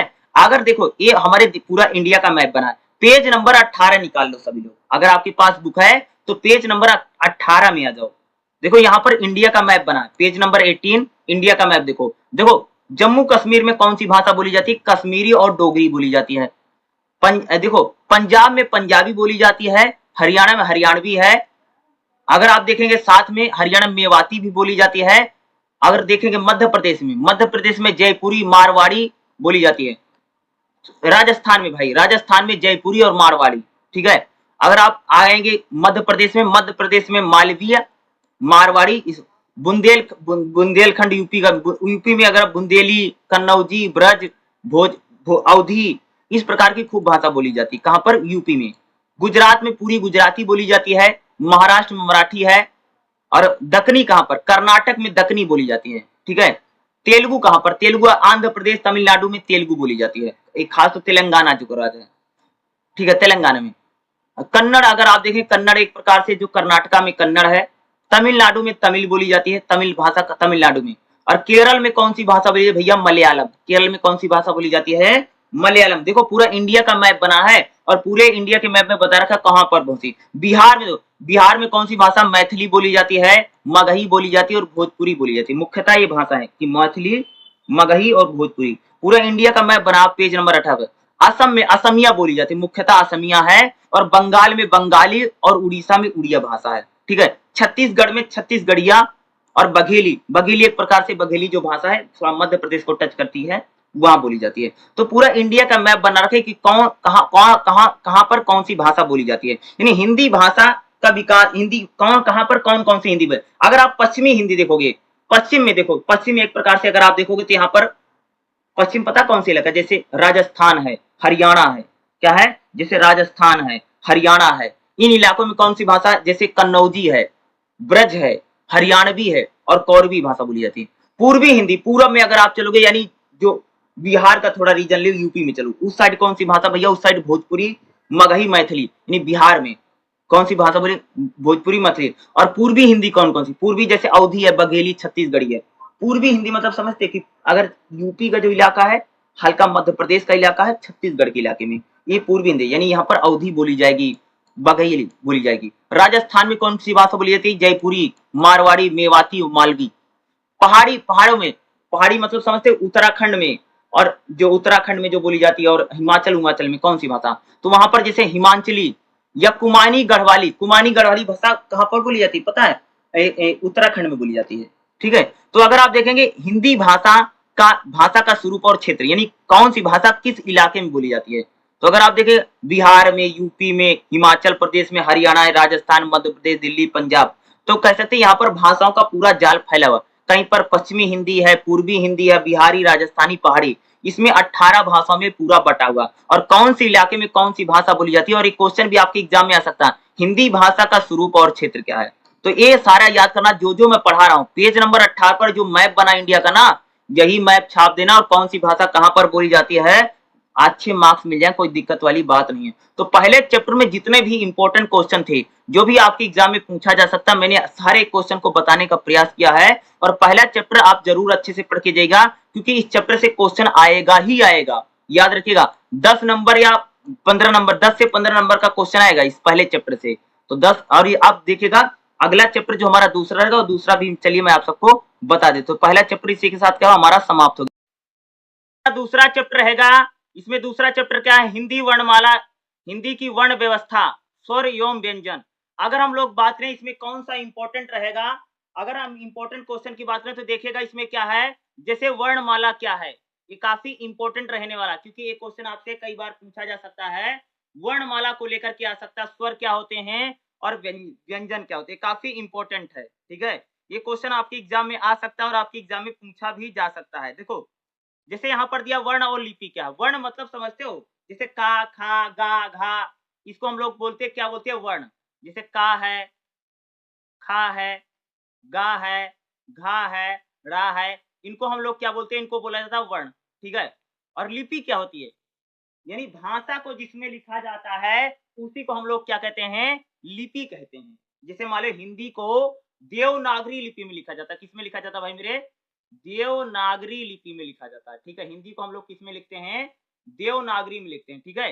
हिंदी को ज्यादा हम लोग किसमें लिखते हैं कि जो देवनागरी लिपि है उसमें लिखा जाता है, ठीक है। ज्यादातर ये जो क्वेश्चन है वर्ण और लिपि क्या होती है आपसे 5 नंबर में पूछा जा सकता है कि वर्ण क्या है और लिपि क्या है। तो वर्ण को जब बताओगे वर्ण में का खा गा घा, छोटा बड़ा छोटी बड़ी छोटा बड़ा उई, ये है का खा और यहाँ तक जो होता है पूरा इसी को वर्ण बोलते हैं। लिपि क्या है? वर्ण को जिसमें लिखा गया उसी को हम बोलते हैं लिपि। जैसे हिंदी की देवनागरी लिपि है, अंग्रेजी की रोमन लिपि है, ठीक है, पंजाबी की गुरमुखी लिपि है। तो लिपि वही होती है जिसमें हम लोग भाषा को क्या करते हैं? लिखते हैं। लिपि मीन्स होता है लिपना यानी लिखना। हर भाषा की क्या होती है? कोई ना कोई लिपि होती है। बिना बिना लिपि के कोई भाषा नहीं चल सकती है। किसी भाषा का जो विकास है वह बिना लिपि के नहीं हो सकता है, संभव ही नहीं है। क्या है भाई? बिना लिपि के किसी भाषा का विकास क्या है? संभव ही नहीं है, ठीक है। अगला देखिएगा, वर्णमाला किसे कहते हैं? वर्णों के समूह को वर्णमाला कहते हैं। क्या क्या बोलोगे? जिसे आपसे एग्जाम में क्वेश्चन पूछ लिया भाई वर्णमाला किसे कहते हैं? वर्णों का जो समूह है, वर्णों का जो ग्रुप है उसे हम लोग क्या कहते हैं? वर्णमाला कहते हैं। प्रत्येक भाषा में कई सारे वर्ण होते हैं, वे क्या होते हैं? जो क्रमबद्ध होते हैं, ठीक है। हिंदी में भी वर्णों और अक्षरों के समूह को क्रमबद्ध रूप में पाया जाता है। यानी हिंदी में अगर आप देखोगे तो जो वर्ण है क्या है? वो ज्यादातर समूह में पाए जाते हैं, ठीक है, क्रमबद्ध रूप में मिलते हैं, ठीक है। इसलिए उसको हम लोग क्या बोलते हैं? वर्णमाला कहते हैं।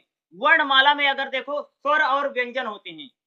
वर्णमाला मतलब देखो एक वर्ण जैसे का है, खा है, गा है, ठीक है, ये वर्ण है। और इसका पूरा जो ग्रुप होता है उसको लोग हम बोलते हैं वर्णमाला। वर्णमाला देखिए क्या, जैसे स्वर, वर्णमाला में सबसे पहले क्या था? स्वर। तो हिंदी वर्णमाला में कितने स्वर हैं? 11 हैं। जैसे स्वर कौन कौन से हैं? छोटा, बड़ा, छोटी, बड़ी, छोटा ऊ, बड़ा ऊ, री, ए, आए, ओ, आओ, ये क्या है? इनको हम लोग स्वर बोलते हैं। और अनुस्वर क्या? ऊपर जो चंद बिंदी लग जाती है इसको हम लोग क्या बोलते हैं? अनुस्वर। विसर्ग क्या है? विसर्ग कह सकते हैं कि जैसे लाइन के पीछे दो दो बिंदी लग जाती है इसको हम बोलते हैं विसर्ग। व्यंजन क्या? देखो व्यंजन कितने हैं? व्यंजन सारे इंपॉर्टेंट है। मूलतः व्यंजन 33 माने जाते हैं, बट 33 से ज्यादा व्यंजनों की संख्या। व्यंजन क्या है देखिएगा, जैसे का, खा, गा, घा, ड़ा, चा, चा, चा, छा, जा, झा, णा, टा, ठा, डा, ढा, णा, ता, था, दा, धा, ना, पा, फा, बा, भा, मा। ये क्या है? ये मूल व्यंजन, ये लगभग कितने हैं? 33 व्यंजन माने जाते हैं, ठीक है। या, रा, ला, वा, सा, हा, सा, हा, छत्र ज्ञान, ये क्या है? ये व्यंजन माने जाते हैं। देखो जब भी आपसे एग्जाम में पूछेगा वर्णमाला किसे कहते हैं तो सबसे पहले बताना पड़ेगा भैया वर्णमाला किसे कहते हैं। तो क्या बताओगे? वर्णों के समूह को हम लोग वर्णमाला कहते हैं। प्रत्येक भाषा में वर्ण होते हैं और जब वर्णों को क्रमबद्ध रूप से लिखा जाता है उसी को हम लोग क्या कहते हैं? वर्णमाला कहते हैं। हिंदी वर्णमाला में कुल कितने अक्षर हैं? 52 वर्ण है। हिंदी में कितने वर्ण है? 52 है। स्वर कितने हैं? 11 हैं। और व्यंजन कितने? 33 हैं। बल्कि व्यंजनों कुछ और भी ज्यादातर व्यंजन माने जाते, इसलिए उनकी संख्या क्या 52 ओवरऑल बन जाती है हिंदी वर्णमाला। वर्णमाला काफी इंपॉर्टेंट, आपकी एग्जाम में पूछा जा सकता है। उसके बाद देखिएगा भाई स्वर किसे कहते हैं? देखिएगा स्वर क्या है? जो बिना व्यंजन की सहायता से बोले जाते हैं। स्वर को बोलने में व्यंजन की सहायता नहीं लेनी पड़ती है। स्वर क्या होते हैं? बिल्कुल स्वतंत्र होते हैं। स्वरों की संख्या कितनी है? स्वर की संख्या 11 है। स्वर कौन कौन से? जैसे छोटा, बड़ा, छोटी, बड़ी, छोटा ऊ, बड़ा ऊ, री, ए, आए, ओ, आओ, ये क्या है? ये हमारे स्वर हैं। स्वर कितने हैं? 11 हैं। क्या है? स्वरों की संख्या कितनी है? 11 है। स्वर स्वतंत्र होते हैं। क्या होते हैं? स्वर स्वतंत्र हैं। और स्वर का जो हम लोग उच्चारण करते हैं लंबे समय तक स्वरों का उच्चारण किया जाए। जैसे अगर आप देखो आ, लंबे समय तक क्या किया जा सकता है? इसका उच्चारण कर सकते हैं स्वर जो होते हैं, ठीक है। स्वर के बाद अगला देखिए हमारा क्या है? व्यंजन देख लेते हैं। जो स्वर है, स्वर का जो उच्चारण है स्वतंत्र रूप से किया जा सकता है। जैसे स्वर का उच्चारण भाई इसको बोलने में किसी की सहायता नहीं पड़ती है और लंबे समय तक हम लोग इसका कर सकते हैं। जैसे आ का उच्चारण लंबे समय तक किया जा सकता है ना। तो स्वरों की ये क्या विशेषता होती है? अब देखिए व्यंजन क्या होते हैं? व्यंजन वर्ण क्या? देखिएगा जिन वर्णों का उच्चारण स्वरों की सहायता के बिना नहीं हो सकता है उसे व्यंजन कहते हैं। भाई व्यंजन को बोलने के लिए क्या होती है? स्वर की सहायता लेनी पड़ती है। क्या है? व्यंजन का उच्चारण जब भी कोई करेगा तो क्या करेगा भाई? स्वर की सहायता लेनी ही पड़ेगी। बिना स्वर की सहायता से व्यंजन का उच्चारण नहीं किया जा सकता है, असंभव है। क्या है? संभव ही नहीं है। कि आप अगर किसी भी व्यंजन को बोलोगे तो वहां स्वर की सहायता लेनी ही पड़ेगी। बिना स्वर की सहायता से व्यंजन का उच्चारण कोई भी नहीं कर सकता है, ठीक है? उसकी सहायता आपको लेनी ही पड़ेगी, मदद लेनी ही पड़ेगी। बिना उसकी मदद से हम लोग उच्चारण नहीं कर सकते हैं। और व्यंजन कौन-कौन से, जैसे का वर्ग व्यंजन क्या है? जैसे का वर्ग में क्या है? जैसे का, खा, गा, घा, ड़ा। चा वर्ग व्यंजन क्या है? जैसे चा, छा, जा, झा, ड़ा। टा वर्ग व्यंजन क्या है? जैसे टा, ठा, डा, ढा, णा। ता वर्ग व्यंजन क्या है? जैसे ता, था, दा, धा, ना। और पा वर्ग व्यंजन क्या है? जैसे पा, फा, बा, भा, मा। क्या है? व्यंजन है और इसको पूरी तरह से अच्छे से लिख कर के आना है, कोई ऐसा नहीं छोड़ के आना है, ठीक है? ये बिल्कुल सटीक आने चाहिए। देखने में तो बहुत आसान लग रहा होगा कि बिल्कुल ईज़ी है, कुछ नहीं है, हलवा है, लेकिन पेपर में फेल भी कर देता है, ऐसा पेपर है, बिल्कुल सही लिख कर के आना है। कई सारे बच्चे इसको अच्छे से करें, इसलिए जो चीज़ें मैं बता रहा हूँ उसको ध्यान से सुनना है और जो-जो मैं क्वेश्चन कर रहा हूँ वो 100% पेपर में आएगा, याद रखिएगा। इसलिए जो-जो मैं चीज़ें बता रहा हूँ उसको ध्यान से सुनो और ध्यान से पढ़ो और अच्छे से लिख के आना।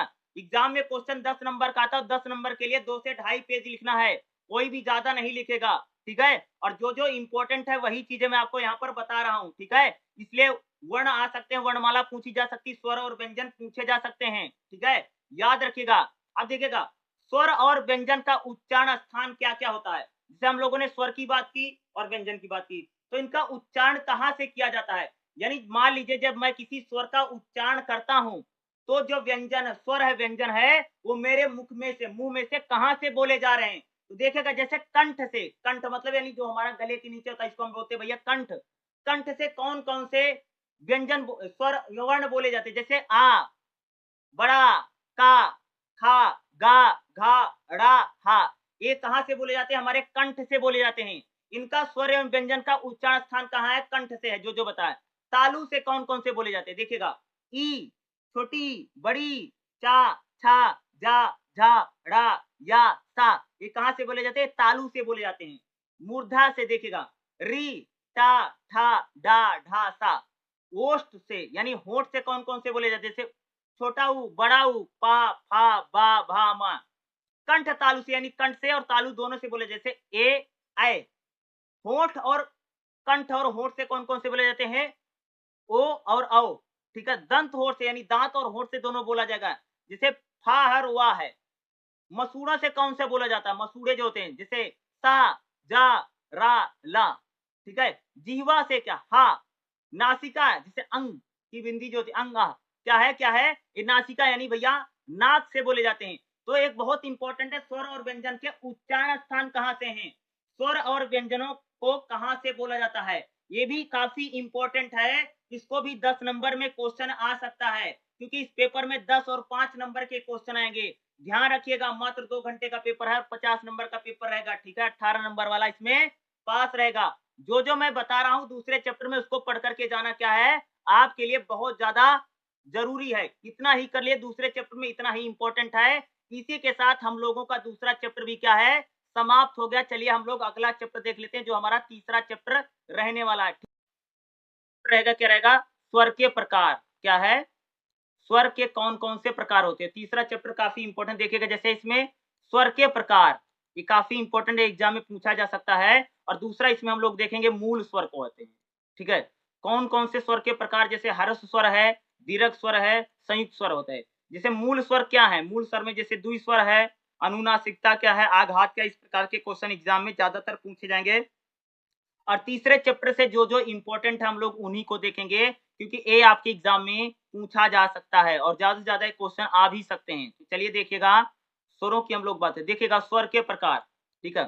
स्वर कितने हैं? भाई स्वर 3 प्रकार का होता है। स्वर कितने हैं? 3 प्रकार के होते हैं। कुल स्वरों की संख्या 11 है।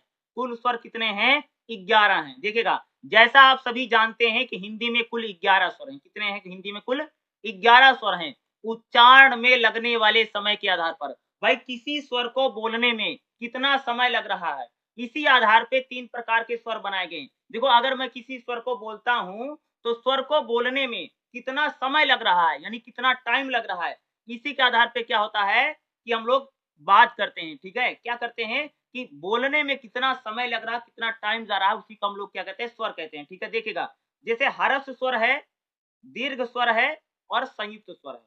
क्या है? हर्ष स्वर क्या होता है? 3 प्रकार के स्वर हैं। और स्वर जो 3 प्रकार के बनाए गए हैं भाई, किसी स्वर को बोलने में क्या हो, याद रखना, क्या बोला उन्हें, किसी स्वर को बोलने में कितना समय लग रहा है, उसी आधार पे स्वरों का वर्गीकरण किया गया, यानी उनका बंटवारा किया गया है। तो सबसे पहले देखिएगा हरस स्वर क्या है। हरस स्वर मतलब जिस स्वर के उच्चारण में एक मात्रा का समय लगता है या सबसे कम समय लगता है, उसे हम हरस स्वर कहते हैं। भाई जिस स्वर के उच्चारण में एक मात्रा का समय लगता है या कम से कम समय लगता है, जिस स्वर के उच्चारण में सबसे कम समय लगता है या एक मात्रा का समय लगता है, उसे हम हरस स्वर कहते हैं। हरस स्वर को मूल स्वर के नाम से भी जाना जाता है। क्या बोला मैंने कि जो हरस स्वर है उसको हम लोग मूल स्वर के नाम से भी जानते हैं। जैसे हरस स्वर कौन, जैसे आ, ई, उ, री, ये हरस स्वर माने। जैसे अगर आप देखोगे आ, ई, उ और री, ये चार कौन है, ये चारों चार कौन है, ये हरस स्वर हैं। इसमें मात्र एक मात्रा का समय लगता है या इन स्वरों के उच्चारण में कम से कम समय लगता है, इसलिए इनको हम लोग क्या बोलते हैं, हरस स्वर कहते हैं। ठीक है, हरस स्वर होगा, इसको कहा जाएगा। ठीक है, अगला देखिए, जैसे आ, ई, उ, री, इनमें मात्र एक मात्रा का समय लग रहा है और इनको जब हम बोलते हैं तो हवा जो हमारे मुख से बिना अवरोध के, बिना किसी रुकावट के निकल जाती है। जैसे आप लोग आ, ई, उ, री, अगर आप इनका उच्चारण करेंगे तो आपके मुख से जो हवा है बिना किसी रुकावट के, बिना किसी संघर्ष के आपके मुख से भली भांति निकल जाती है। इनको हम लोग कहते हैं हरस स्वर। अगला देखिए क्या है, दीर्घ स्वर किसे कहते हैं। दीर्घ मतलब बड़ा। जिन स्वर के उच्चारण में हरस स्वर से अधिक समय लगता है उन्हें दीर्घ स्वर कहते हैं। दीर्घ स्वर क्या, तो भाई जिस स्वर के उच्चारण में हरस स्वर से ज्यादा समय लगेगा या अधिक समय लगता है उन्हें हम दीर्घ स्वर कहते हैं। दीर्घ स्वरों को, दीर्घ स्वर पता है, जैसे दीर्घ मतलब होता बड़ा, दीर्घ संस्कृत का शब्द है, दीर्घ मतलब क्या भाई मेरे, बड़ा होता है। ठीक है, लॉन्ग वेवल कहते हैं। ठीक है, अंग्रेजी में देखोगे, देखो क्या है दीर्घ मतलब क्या, बड़ा। देखो दीर्घ स्वर जो भी है उसको जब बोलोगे ना तो ज्यादा समय लग रहा है। तो देखो जैसे दीर्घ स्वरों की संख्या कितनी है, 7 है। दीर्घ स्वर कितने हैं, 7 हैं। जैसे बड़ा आ, बड़ी ई, बड़ा ऊ, ए, आए, ओ और औ, ये क्या है, ये सभी दीर्घ स्वर हैं। यानी इनको बोलने में हरस स्वर से ज्यादा समय लग रहा है, इसलिए हम इनको क्या कर रहे हैं, दीर्घ स्वर कह रहे हैं। दीर्घ स्वरों को संधि स्वर भी कहा जाता है। जो दीर्घ स्वर होता है उसको हम लोग क्या कहते हैं भाई मेरे, संधि स्वर भी कहते हैं। दीर्घ स्वरों को क्या बोला जाता है, संधि स्वर भी कहा जाता है, क्योंकि वह दो स्वरों के योग से बनते हैं। क्योंकि दीर्घ स्वर भैया दो स्वर के मिलने से बना है, इसलिए इसको संधि स्वर भी कहते हैं। ये एक तरह से, ये दो तरह से, एक तो उसी स्वर के दीर्घ उच्चारण का कारण बनते हैं। जैसे आ, ई, जैसे आ, ई, उ, क्रमशः डबल आ, डबल ई, उस पर ये दो जुड़े, जिसमें दो जुड़े रहते हैं। ठीक है, और इनको बोलने में ज्यादा समय लग रहा है और इनको संधि स्वर भी कहा जाता है, दीर्घ स्वरों को। अगला है संयुक्त स्वर। क्या होता है, तीसरा क्या है, संयुक्त स्वर। देखिएगा वैदिक काल में संयुक्त स्वरों की संख्या 4 थी। कह रहे भाई मेरे, जब वैदिक काल चल रहा था, जब वैदिक सभ्यता चल रही थी, उस समय संयुक्त स्वरों की संख्या कितनी थी, 4 मानी गई थी। भाई उस समय संयुक्त स्वर कितने थे, मात्र 4 थे। लेकिन आज जो संयुक्त स्वर है कितने हो गए हैं, मात्र 2 रह गया है। कितने रहे, पहले जो संयुक्त स्वर थे 4 थे। जैसे ए, आए, ओ और औ, पहले संयुक्त स्वरों की संख्या 4 थी। लेकिन आज जो है, आज कह सकते हो कि संयुक्त स्वरों की संख्या मात्र 2 रह गई है। ए और ओ, जो ए है और जो औ है, ठीक है, औ है, ये क्या बन गए, मूल स्वर में चले गए हैं। इसलिए संयुक्त स्वरों की संख्या अब कितनी रह गई है, मात्र 2 रह गई है। वैदिक काल, वैदिक समय में कह सकते हो संयुक्त स्वर 4 थे। जैसे क्या थे, जैसे ए थे, ऐ थे, ओ थे, औ था। ठीक है, 4 थे। लेकिन क्या हुआ कि धीरे धीरे जैसे ए है और औ है, ये मूल स्वर बन गए। क्या बन गए जी, ये मूल स्वर में चले गए। इसलिए अब संयुक्त स्वरों की संख्या 2 रह गई है। संयुक्त स्वर कितने हैं, 2 हैं। जैसे क्या है, जैसे ए और औ, 2 ही रह गए। संयुक्त स्वर जैसे ए है, जैसे भैया, मैया, रुपैया, यानी इसमें ए आ रहा है, श्रुति या की श्रुति हो रही है। संयुक्त स्वर कौन है, जैसे ए है, जैसे भैया, मैया, रुपैया। और अ, दूसरा संयुक्त स्वर कौन सा, जैसे औ है। औ क्या है, जैसे आओ संयुक्त स्वर क्या है, जैसे पावा, कौवा, ठीक है, यहाँ पर वा की श्रुति हो रही, वा सुनाई देता है, यानी अब संयुक्त स्वर कितने रह गए हैं, मात्र 2 रह गया है। कौन कौन सा, ए और औ, ठीक है। अब ये 2 ही संयुक्त स्वर बचे हैं, बाकी कह सकते हो कि जो 2 थे वो मूल स्वर में चले गए हैं, इसलिए अब संयुक्त स्वरों की संख्या 2 रह गई है। पहले तो 4 थी भाई, वैदिक काल में कह सकते हो कि संयुक्त स्वर 4 थे, लेकिन अब मात्र 2 रह गए हैं, ए और औ, ठीक है। अगला देखिएगा, अगला हम लोगों को क्या पढ़ना है, मूल स्वर क्या होता है।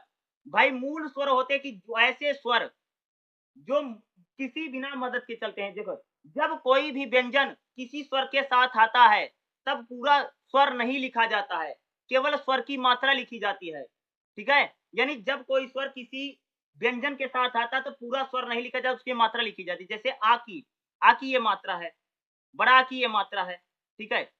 ई की ये मात्रा है, छोटी ई की, बड़ी की ये मात्रा है, ठीक है। ऊ की ये मात्रा है, इस प्रकार से औ की ये मात्रा है, ठीक है। क्या है, जिसे आप बोले मूल स्वर क्या है, जो स्वर न आगे की रेखा के समीप हो न पीछे की रेखा के समीप हो, वो केंद्रीय स्वर कहलाते हैं। मूल स्वर मात्र 2 हैं, छोटा बड़ा, यानी ऐसे ही स्वर को हम लोग बोलते हैं भैया मूल स्वर। और स्वरों की क्या होती है, मात्राएं होती हैं।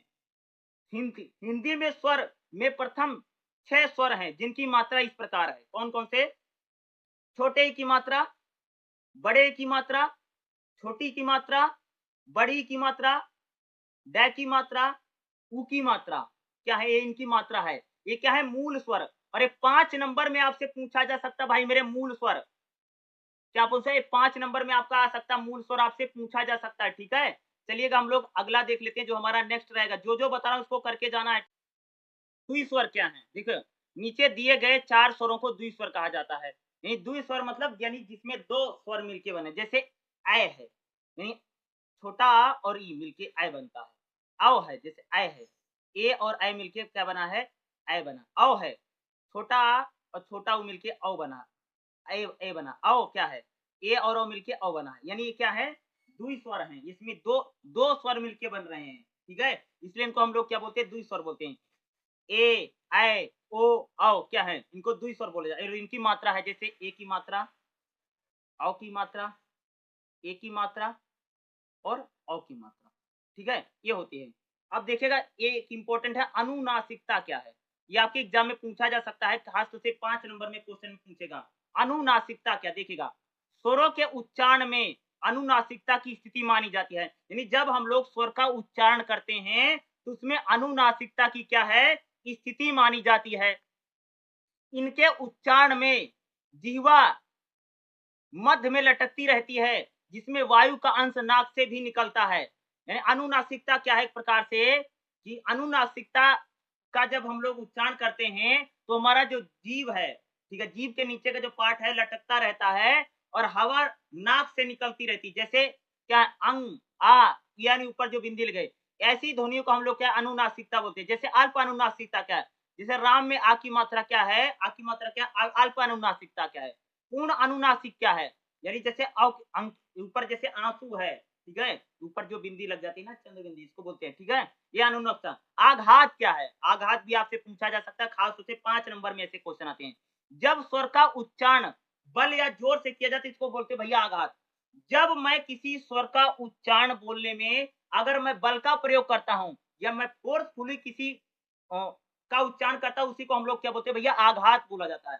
जब स्वर का उच्चारण बलपूर्वक या तेजी से किया जाता है, उसी को हम लोग क्या बोलते हैं, आघात कहते हैं। क्या कहते हैं उसको, आघात कहा जाता है। भाषा विज्ञानी इसे स्वराघात या बालाघात कहते हैं। जैसे बालात्मक स्वराघात क्या है, इसमें किसी ध्वनि को बल देकर के उच्चारण किया जाता है। जैसे इंद्र शत्रु, यानी इंद्र, यानी स्वरा, यानी इसको बोलेंगे। जैसे संगीतात्मक स्वराघात क्या है, जैसे तुमने सबने देखा होगा ना कि जैसे कोई गाना गाता है, उसमें क्या करता है, बहुत कई बार सिंगर जो होता है भैया बहुत तेज से गाना गाता है, बहुत दम लगा के गाना गाता है, तुम सबने देखा होगा ना। संगीतात्मक। रूपात्मक स्वराघात क्या है, यानी प्राय हर व्यक्ति का कंठ अलग होता है भैया, हर आदमी का गला अलग अलग होता ना, तभी तो तुमको पता चलता है कौन बोल रहा है। जैसे मेरी आवाज बिल्कुल अलग है, आपकी आवाज बिल्कुल अलग होगी, आपके मम्मी पापा की क्या है आवाज बिल्कुल। यानी रूपात्मक स्वराघात क्या है कि हर व्यक्ति की जो आवाज होती है, बोलने का जो उच्चारण होता है वह बिल्कुल डिफरेंट होता है। इसी प्रकार टेलीफोन पर आवाज सुन करके आप कह सकते हैं कि यह किसकी आवाज है। जैसे आप लोग आवाज समझ नहीं जाते कौन बोल रहा है, भैया आपकी मम्मी की आवाज बिल्कुल अलग है। इसी को हम लोग बोलते हैं रूपात्मक स्वराघात कहा जाता है। इसको क्या कहा जाता है भाई मेरे? रूपात्मक स्वराघात हम लोग कहते हैं। क्या रूपात्मक स्वराघात है? ये आपके एग्जाम में आ सकता है। जो चीजें मैं बता रहा हूँ ये इंपॉर्टेंट है और आपसे पूछेगा खास तौर से तीसरे चैप्टर में जो मैंने बताया है उसको पढ़ करके जो जाना ही जाना है। ठीक है। मानक स्वर क्या होता है? भाई मानक स्वर जो स्वर किसी भाषा विशेष के ना होकर के विभिन्न भाषाओं में स्थान निर्धारण के लिए बताए गए हैं, मानदंड होते हैं, उन्हें मानक स्वर कहते हैं। मानक स्वर वह स्वर है, क्या बोलोगे?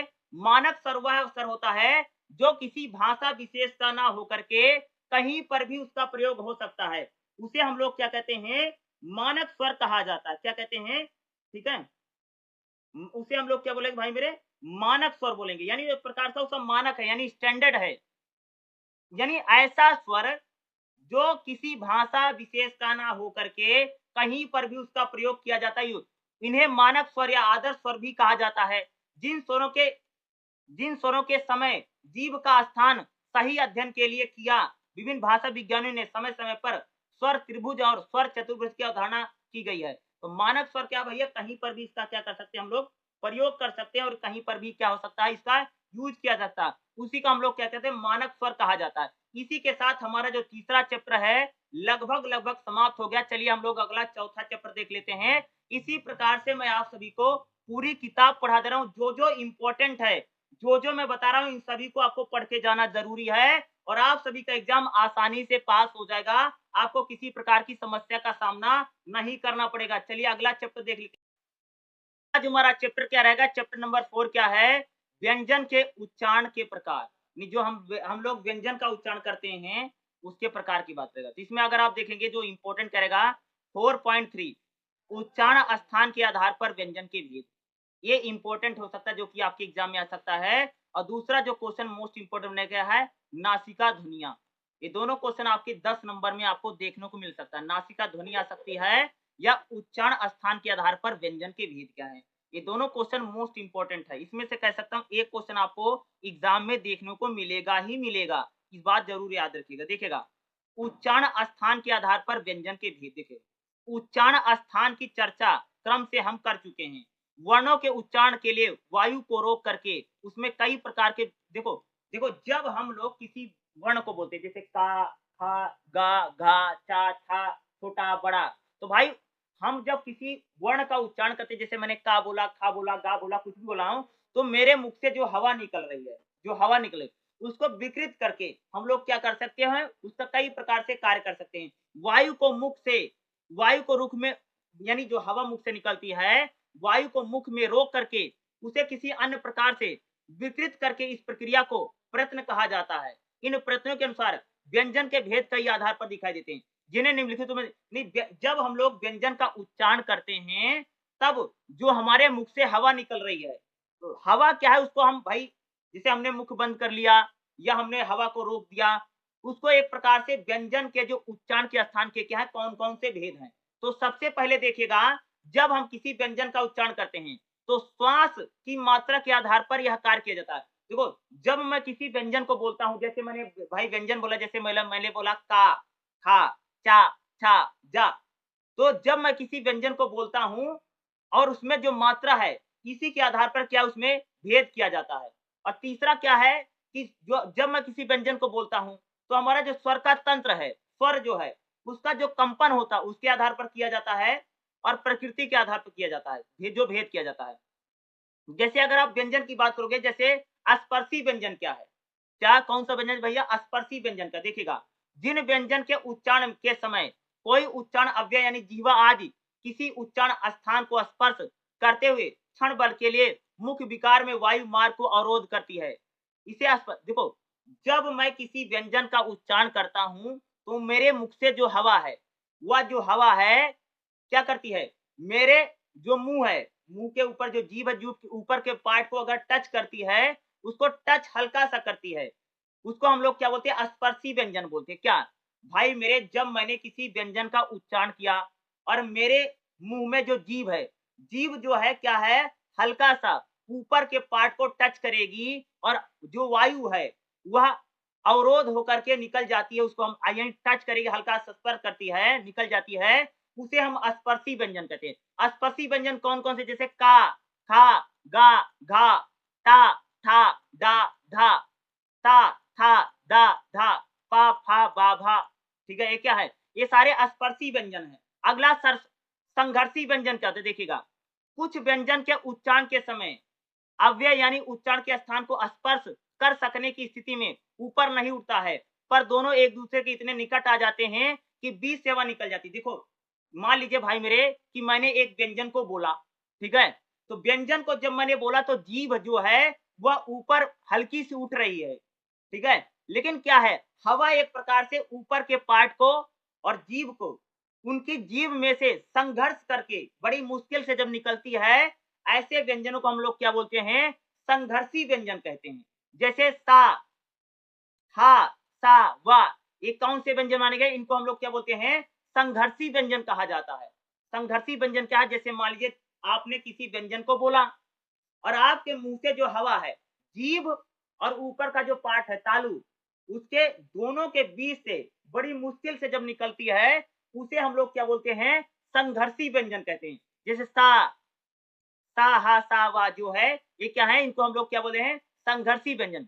अगला है स्पर्शी संघर्षी व्यंजन। क्या है, इसमें स्पर्श भी करेगी हवा और संघर्ष भी करेगी, इसलिए इसका हम नाम क्या रखा गया, स्पर्शी संघर्षी व्यंजन। देखो, कुछ व्यंजन के उच्चारण में स्पर्श और संघर्ष दोनों होता है।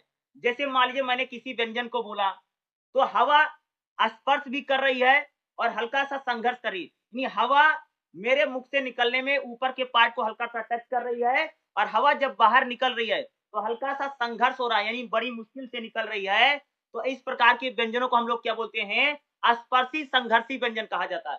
जैसे चा, छा, जा, झा, ड़ा, क्या है, ये सभी प्रकार के जो व्यंजन है, इसमें जो हवा है हल्का सा टच स्पर्श भी करती है और हवा जब मुंह से निकलती है तो हल्का सा उसे समस्या होती है, संघर्ष करती है, इसलिए इन व्यंजनों को हम लोग क्या बोलते हैं, स्पर्शी संघर्षी व्यंजन। अगला उष्मा व्यंजन क्या है, देखिएगा। उष्मा व्यंजन का सामान्य मतलब है गर्म। पहले भी कहा जाता, कई बार उच्चारण स्थान के अव्यय बहुत निकट होने की स्थिति में उच्चारण करते समय मुख से वायु घर्षण करके निकलती है। देखो, अगर मैं किसी व्यंजन को बोलता हूं और मेरे मुख से जो हवा है वह घर्षण करके, जब मुख से जो हवा है वह गर्म निकल रही है, उसे हम उष्मा व्यंजन बोलते हैं। उष्मा व्यंजन वह होता कि अगर आप किसी व्यंजन को बोल रहे हो तो उसको बोलने में बहुत समय लग रहा, क्या है कि जब मैं किसी व्यंजन को बोल रहा हूं तो भाई मेरे उस व्यंजन को बोलने में काफी टाइम लग रहा है, इसलिए इस प्रकार के व्यंजनों को हम लोग क्या बोलते हैं, उष्मा व्यंजन कहते हैं। जैसे सा, हा, सा, वा, हा, क्या है, ये इन इस प्रकार के अगर आप व्यंजन को बोलोगे तो क्या है, इसको बोलोगे तो जो मुख से हवा निकल रही है वो गर्म निकलेगी। गर्म क्यों निकल रही है, क्योंकि इसको अगर आप बोल रहे हो तो बहुत थोड़ा बल प्रयोग कर रहे हो, इसलिए हवा हल्की सी गर्म हो जाती है, इसलिए हम लोग इसको क्या बोलते हैं, उष्मा व्यंजन बोलते हैं। अंतस्थ व्यंजन क्या है, कुछ व्यंजन के उच्चारण के समय जीभ, तालु, दांत और होंठ इतने निकट आ जाते हैं कि ये आपस में टच नहीं करते। अंतस्थ व्यंजन क्या है कि जब मैं किसी व्यंजन को बोलता हूं तो मेरा तालु, दांत, होंठ आपस में तो बहुत पास में आ जाते हैं, लेकिन एक दूसरे को टच नहीं करते और बीच से हवा निकल जाती है, इसी को हम लोग क्या बोलते हैं, अंतस्थ व्यंजन। जैसे या, रा, ला, वा, ये चार ऐसे व्यंजन जिसको हम लोग क्या बोलते हैं, अंतस्थ व्यंजन कहा जाता है। क्या कहा जाता है भाई मेरे, इस प्रकार के व्यंजनों को हम लोग क्या बोलते हैं, अंतस्थ व्यंजन कहते हैं। ठीक है, अगला देखो, लगभग इतना ही लिख देना, क्योंकि 10 नंबर में इतना ही लिख दोगे तो आपका हो जाएगा, लगभग 2 पेज ही लिखना रहता है, तो जितना मैंने बताया इतना ही लिख दीजिएगा। बाकी किताब में तो दुनिया भर का इन्होंने लिख रखा है, इतना तो लिखना रहता है, और 10 नंबर के लिए आपको 2 से ढाई पेज ही लिखना रहेगा, इससे ज्यादा मत लिखना, क्योंकि मात्र 10 नंबर का क्वेश्चन है और पेपर मात्र 2 घंटे का है। इसलिए अगर आप लोग जाते तो घड़ी भी लगा के जा सकते, ताकि आपको या टीचर आपके एग्जाम सेंटर में है उससे भी पूछ लेना कितना समय हो रहा है, तो थोड़ा टाइम को भी आप मैनेज करके चलिएगा, ठीक है, ताकि आप लोग एग्जाम में अच्छे से लिख सकें, ठीक है, ताकि आपका समय खराब ना हो।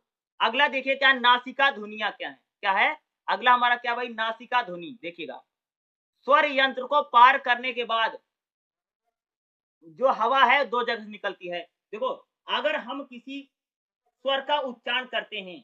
तो क्या है, मेरे मुख से जो हवा है, तो भाई सबसे पहले हवा तो मुख से निकलती है और कई बार जो हवा है नाक से निकलती है, 2 जगह से निकलती है। आप ध्यान से देखिएगा, जब मैं किसी स्वर को बोलता हूँ, क्या बोला मैंने?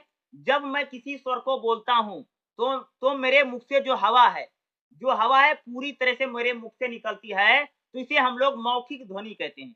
मौखिक ध्वनि किसे कहते हैं? कि जब मैं किसी स्वर को बोलता हूँ, तो स्वर को बोलने के बाद जो हवा है यानी वायु है, वायु पूरी तरह से मेरे मुँह से निकल रही है, उसे हम मौखिक ध्वनि कहते हैं। इसको हम लोग क्या कहते हैं भाई मेरे?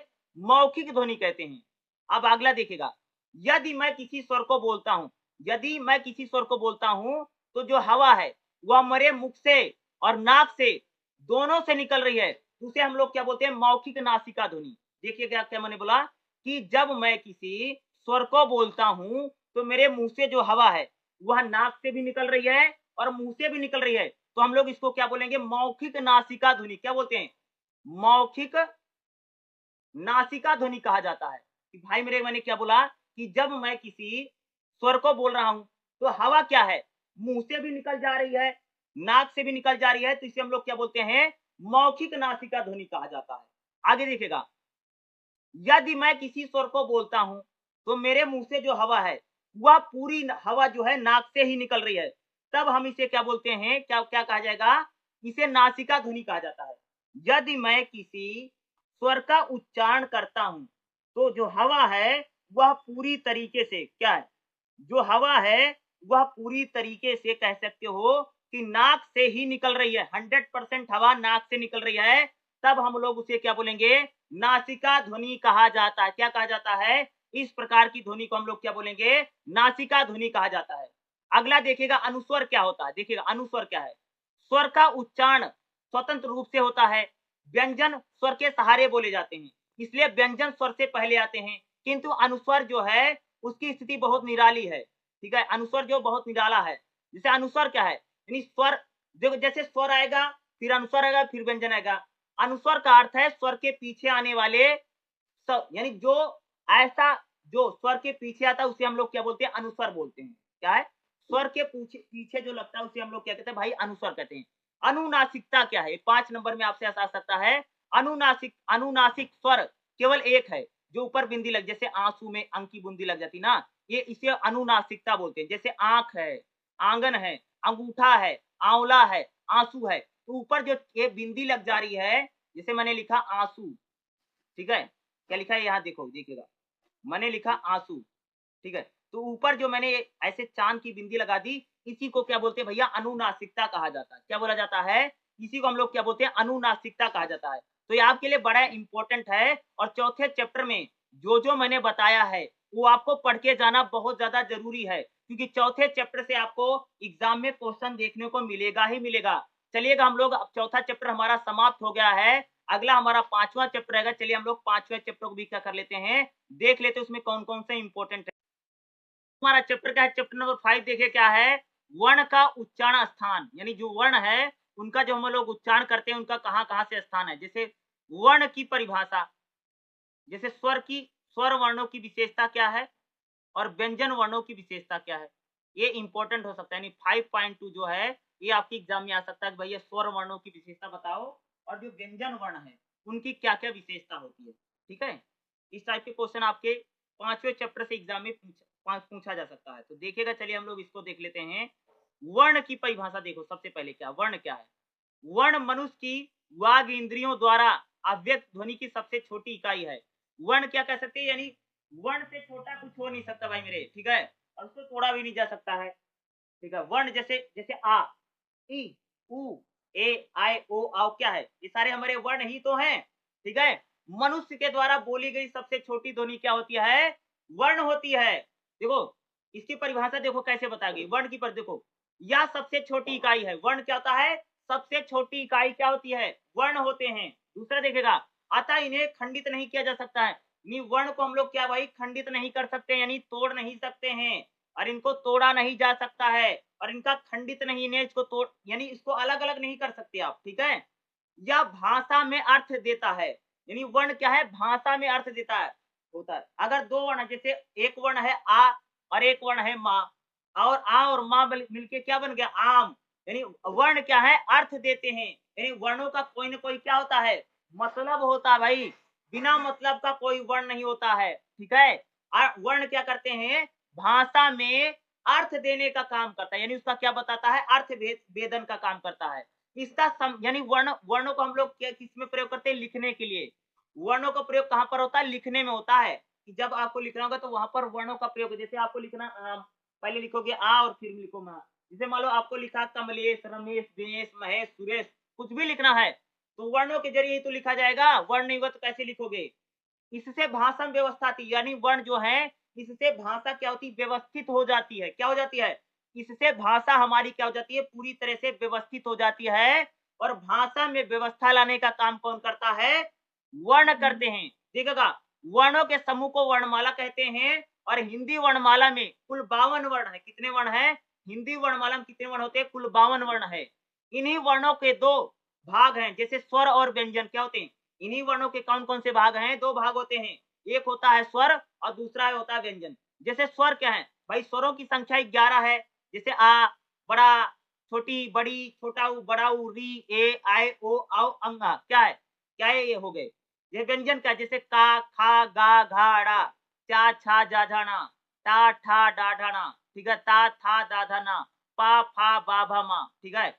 या, रा, ला, वा, सा, हा, सा, छत्रिज्ञारी, ठीक है? ये क्या है? एक प्रकार से सारे हमारे व्यंजन हैं। और याद रखना, ये जो पूरा छोटा बड़ा तुमको ऐसे दिख रहा है ना, इसको लिख करके आना है। अगर इसको लिख दोगे ना तो नंबर अच्छे से मिल जाएगा। और बिल्कुल खुला खुला लिख देना, पूरे पन्ने पे लिख देना, स्वर और व्यंजन एक पन्ने पर यही लिख देना, छाप देना, ठीक है? और इतना भी खुला खुला मत लिखना, थोड़ा ठीक ठीक से लिखना, ठीक है? या टेबल फेबल बना के लिख देना, अच्छे से लिखना। स्वर व्यंजन पूरा रटा होना चाहिए तुम लोगों को, ठीक है? तो इसी पे परीक्षा पास हो जाएगी, स्वर व्यंजन पे, ठीक है? अगला देखो, स्वर स्वर की विशेषता क्या है? स्वर्ण और अनुच्ची की देखो, स्वर्ण कहते हैं ये स्वतंत्र होते हैं भैया। स्वर क्या है? एक स्वतंत्र इकाई है। स्वर को बोलने में किसी की सहायता नहीं लेनी पड़ती है। यानी स्वर क्या है? ये पूर्ण रूप से स्वतंत्र होते हैं। क्या होते हैं? स्वर वर्णों की विशेषता क्या भैया? स्वतंत्र होते हैं, ठीक है? इनका उच्चारण अवरोध नहीं होता है। जब हम स्वर का उच्चारण करते हैं तो हमारे मुख से जो हवा है आसानी से निकल जाती है। जब मैं किसी भाई स्वर का उच्चारण करूंगा तो मेरे मुख से जो हवा है, जो वायु है, क्या है? आसानी तरीके से क्या हो जाती है? वह निकल जाती है। उसमें किसी प्रकार का क्या है? अवरोध नहीं होता है, ठीक है? अगला देखिएगा, इनके उच्चारण में अन्य वर्णों की सहायता की आवश्यकता नहीं होती है। जब हम स्वर का उच्चारण करते हैं, स्वर के उच्चारण में किसी अन्य वर्ण की सहायता नहीं लेनी पड़ती है। स्वर की सबसे खास विशेषता और सबसे बड़ी विशेषता यही है कि स्वर को जब बोला जाता है तो किसी व्यंजन वंजन की जरूरत नहीं पड़ती है। स्वर स्वतंत्र होते हैं और इनको बोलने में किसी प्रकार की मदद नहीं लेनी पड़ती है। अगला देखिएगा, स्वरों का उच्चारण देर तक किया जा सकता है। क्या भाई मेरे? कि अगर आप लोग स्वर का उच्चारण करोगे, जैसे मान लीजिए मैं स्वर को बोलता हूं, तो स्वर को जब आप बोलेंगे तो बहुत क्या होता है कि देर तक बोला जा सकता है। जैसे ऊ, लम, आ, जैसे तुमने देखा, जैसे कोई महात्मा महात्मा होता पहले टाइम में, जैसे महात्मा ऋषि मुनि नहीं थे, जैसे वो ऐसे देर तक नहीं करता था। तुमने टीवी में खूब देखा होगा ना, जैसे शक्तिमान सीरियल आता है, उसमें देखो शक्तिमान देखो अपनी क्या करता है? कुंडलियों को जागृत करता है, ठीक है? तो कोई भी सीरियल होगा वहां पर आपने ऋषि ऋषि और मुनियों को देखा होगा। वह स्वर का जो उच्चारण है लंबे समय तक किया जा सकता है। अगला देखिएगा, ये व्यंजन वर्णों के उच्चारण में सहायक होते हैं। यानी स्वर क्या है? स्वर को जब हम बोलते हैं तो क्या है? व्यंजन में सहायक होते हैं। यानी स्वर की सहायता से व्यंजन बोले जाते हैं, ठीक है? अगला देखिएगा, स्वर के उच्चारण में ध्वनि पूरे मुंह में गूंजती है। भाई मेरे, जब आप लोग स्वर को बोलोगे तो आपके मुख में, पूरे मुंह में क्या है? ध्वनि पूरी गूंजेगी। जब भी हम लोग स्वर का उच्चारण करते हैं तो क्या है? हमारे मुख में जो ध्वनि है वह पूरे मुख में गूंजेगी जी, ठीक है? इस बात को याद रखिएगा। जब भी हम लोग स्वर का उच्चारण करेंगे तो जो हवा है वह हमारे पूरे मुख में क्या होती है? गूंजती है, ठीक है? जब भी आप देखो, जैसे मान ली मैंने बोला आ, बड़ा, बड़ी, बड़ाऊ, छोटा, क्या है? जैसे आप बोलोगे ना, स्वर बोले जैसे आ, ई, ऊ, तो आपके जो ध्वनि है आपके पूरे मुंह में गूंजेगी। स्वर वर्णों की यही क्या होती? विशेषता होती है, ठीक है? याद रखिएगा। और इनको बाकायदा हेडिंग बना बना के भी लिख सकते हो। अगला देखिएगा, व्यंजन वर्णों की क्या विशेषता होती है? क्या है, व्यंजन जो होते हैं उनकी विशेषता क्या है, या व्यंजन किसे कहते हैं, इस प्रकार से क्वेश्चन आ जाए तो ये सब लिख देना जो मैं बता रहा हूँ, याद रखिएगा। इस टाइप के क्वेश्चन पेपर में पूछा जाएगा। अगला देखिएगा, स्वर, सॉरी अगला देखिए, व्यंजन स्वतंत्र रूप से उच्चारित, भाई व्यंजन जो है स्वतंत्र नहीं बोले जाते हैं, व्यंजन को बोलने के लिए स्वरों की सहायता लेनी पड़ती है, यानी व्यंजन क्या स्वतंत्र इकाई नहीं है, व्यंजन आजाद नहीं होते हैं, स्वतंत्र नहीं होते हैं, व्यंजनों को बोलने के लिए स्वर की सहायता लेनी पड़ेगी, ठीक है। व्यंजन स्वरों की सहायता से बोले जाते हैं, उच्चारित होते, क्या है व्यंजन, क्या भाई मेरे, व्यंजन को जब भी बोलोगे तो स्वर की सहायता लेनी ही पड़ेगी। जैसे आपने का बोला, का में आ की मात्रा आ रही है, इसलिए क्या हो गया है कि व्यंजन का जब भी उच्चारण किया जाएगा तो स्वर की सहायता लेनी ही पड़ेगी। बिना स्वर की सहायता से व्यंजन का उच्चारण नहीं किया जा सकता है, क्या है, बिना स्वर की सहायता से कोई भी व्यंजन बोला नहीं जाएगा। अगला देखिए क्या है, व्यंजन के उच्चारण में वायु मार्ग अवरोध रहता है। जब भी हम किसी व्यंजन को बोलते हैं तो हमारे मुख से जो हवा है बहुत ही संघर्ष करके निकलती है, आसानी से नहीं निकलती है। व्यंजन का जब भी उच्चारण किया जाता है तो हमारे मुख से जो हवा है, जो उसका वायु मार्ग है, वह रुक जाता है और हवा को निकलने में काफी समस्या होती है। व्यंजन के उच्चारण में वायु मार्ग गति में, यानी व्यंजन के उच्चारण में वायु अबाधा गति से नहीं निकलती, यानी जब भी हम व्यंजन का उच्चारण करते हैं जो हवा है वह थोड़ी समस्या करके निकलती है, आसानी से नहीं निकल पाती है। यह और ठीक है, यह अवरोध उच्चारण अवयव की थी, यानी जब हम किसी व्यंजन को बोलते हैं तो उसको बोलने में जो हल्के सी अवरोध आता है या जो हल्का सा समस्या आती है, वह व्यंजन कैसा है उसके ऊपर किया जा सकता है। देखो, स्वरों को तो हम देर तक बोल सकते हैं, लेकिन व्यंजन का जो उच्चारण है लंबे समय तक नहीं किया जा सकता है। क्या है, व्यंजनों को आप देर तक नहीं बोल सकते हैं, ठीक है, ठीक है। व्यंजन का उच्चारण क्या है कि लंबे समय तक इसका आप नहीं कर सकते, किसी प्रकार का व्यंजन होगा, ठीक है। व्यंजन का उच्चारण कोई भी नहीं कर सकता जी लंबे समय तक, ठीक है। बाकी लोग तो लोग कर सकते हैं व्यंजन को लंबे समय तक, लेकिन सामान्यता जो व्यक्ति होता है वह उनका उच्चारण लंबे समय तक नहीं कर सकता है, ठीक है। भाई जैसे आप बोलोगे, जैसे जैसे आपने बोला का, तो का उच्चारण आप लंबे समय तक नहीं कर सकते हैं, बाकी और, ठीक है, बाकी और कोई है, जैसे आपने आ है, आ का उच्चारण आप जैसे छोटा बड़ा इसका उच्चारण देर तक हो, लेकिन व्यंजन कोई भी जैसे माँ, माँ का उच्चारण कोई देर तक कर सकता, नहीं कर सकता भाई मेरे।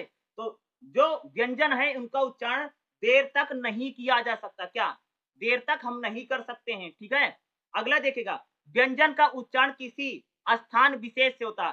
भाई जो व्यंजन है वह किसी न किसी स्थान विशेष से बोले जाते, क्या है, कोई भी व्यंजन हो, क्या मैंने बोला, कोई भी व्यंजन हो उसका जो उच्चारण है वह किसी न किसी विशेष स्थान से किया जाता है, स्पेशल प्लेस होगा, वह स्वरों की तरह पूरे मुख से नहीं गूंजते हैं, यानी जब आप व्यंजन बोलोगे तो वो पूरे मुख में नहीं गूंजता है।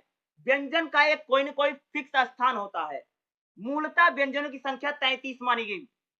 सामान्यतः व्यंजन कितने भैया, 33 माने गए। जैसे का वर्ग के व्यंजन, जैसे का वर्ग व्यंजन कौन है, जैसे का, खा, गा, घा, ड़ा। चा वर्ग व्यंजन जैसे चा, छा, जा, झा, ड़ा।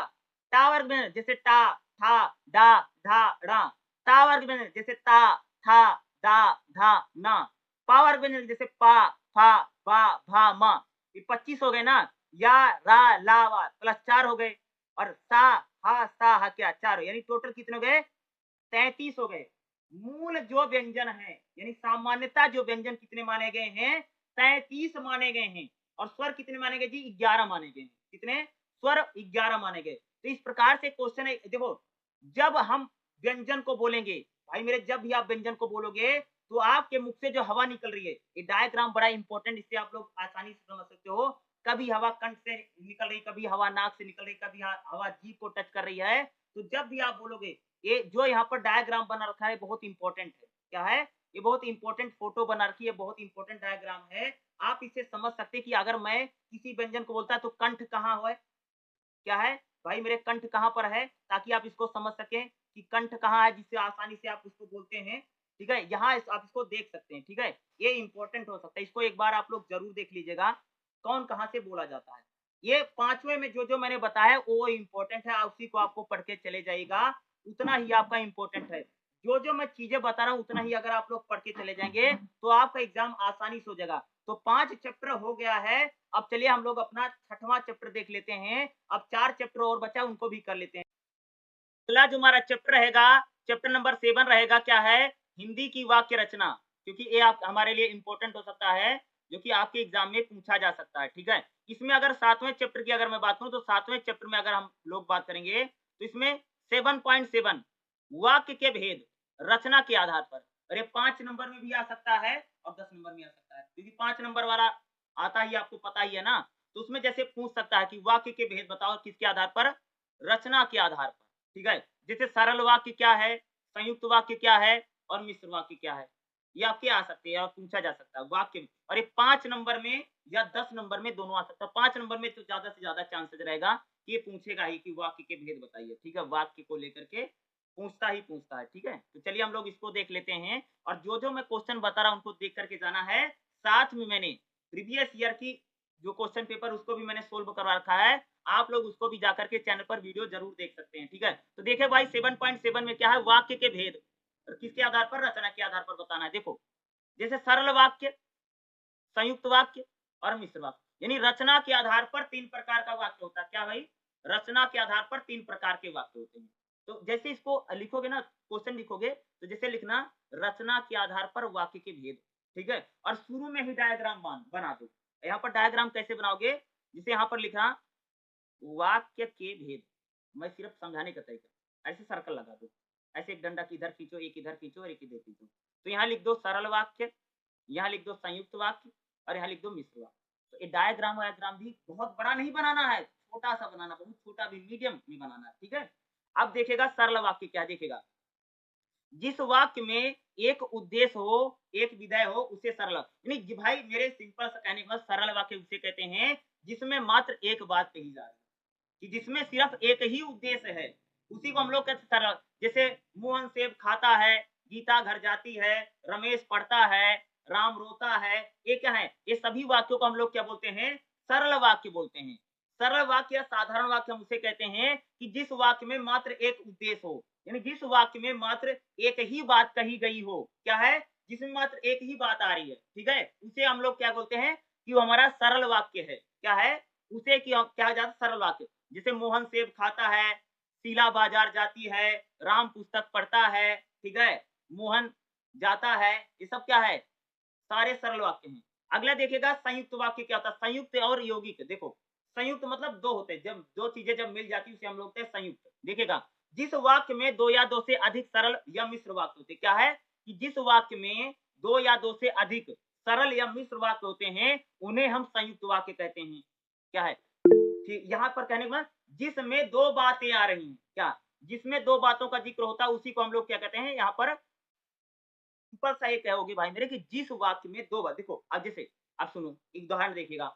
अब देखो उदाहरण बताऊंगा तो आपको क्लियर समझ में। देखो बिजली थोड़ी देर के लिए आई और वह चली गई, दो बातें भाई, बिजली थोड़ी देर के लिए आई और वह चली गई। तो दो बताइए, पहली बात क्या है, बिजली थोड़ी देर के लिए आई एक बात, वह चली गई दो बात, और दोनों चीजें क्या है, जुड़ गई हैं एक साथ एक वाक्य में, इसलिए क्या हो गया, ये संयुक्त वाक्य है। जैसे आप चाय पिएंगे या कॉफी, क्या बोला भाई, आप चाय पियोगे या कॉफी पियोगे, तो क्या है, एक प्रकार का क्या है, संयुक्त वाक्य है। इसमें दो बातें आपस में रिलेट कर रहे हैं, जुड़ गई है ना।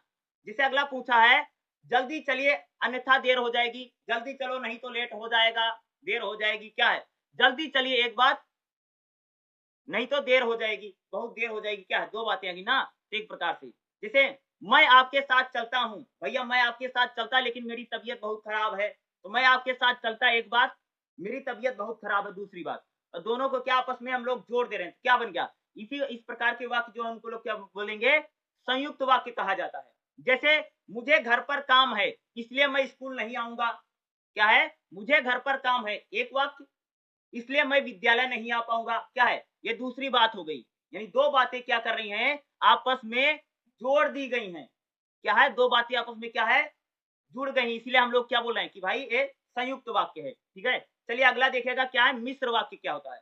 मिश्र वाक्य या जटिल वाक्य क्या है, ये 5 नंबर में 10 नंबर में पूछा जा सकता है, ठीक है, दोनों में आ सकता है, 10 में आया तो ठीक है, नहीं तो 5 में आएगा। देखिएगा मिश्र वाक्य एक मुख्य स्वतंत्र उपवाक्य होता है और एक अधिक, एक देखो इसमें क्या था, मिश्र वाक्य में क्या होता है कि भाई एक मुख्य वाक्य होता है और दूसरा गौण वाक्य होता है, उसी को हम लोग क्या बोलते हैं, मिश्र वाक्य कहते हैं। जैसे देखो जिस भी शब्द में जो वह जब तब जैसे वैसे क्योंकि यदि तो इस प्रकार के अगर शब्द आते हैं तो उसको हम मिश्र वाक्य बोलेंगे।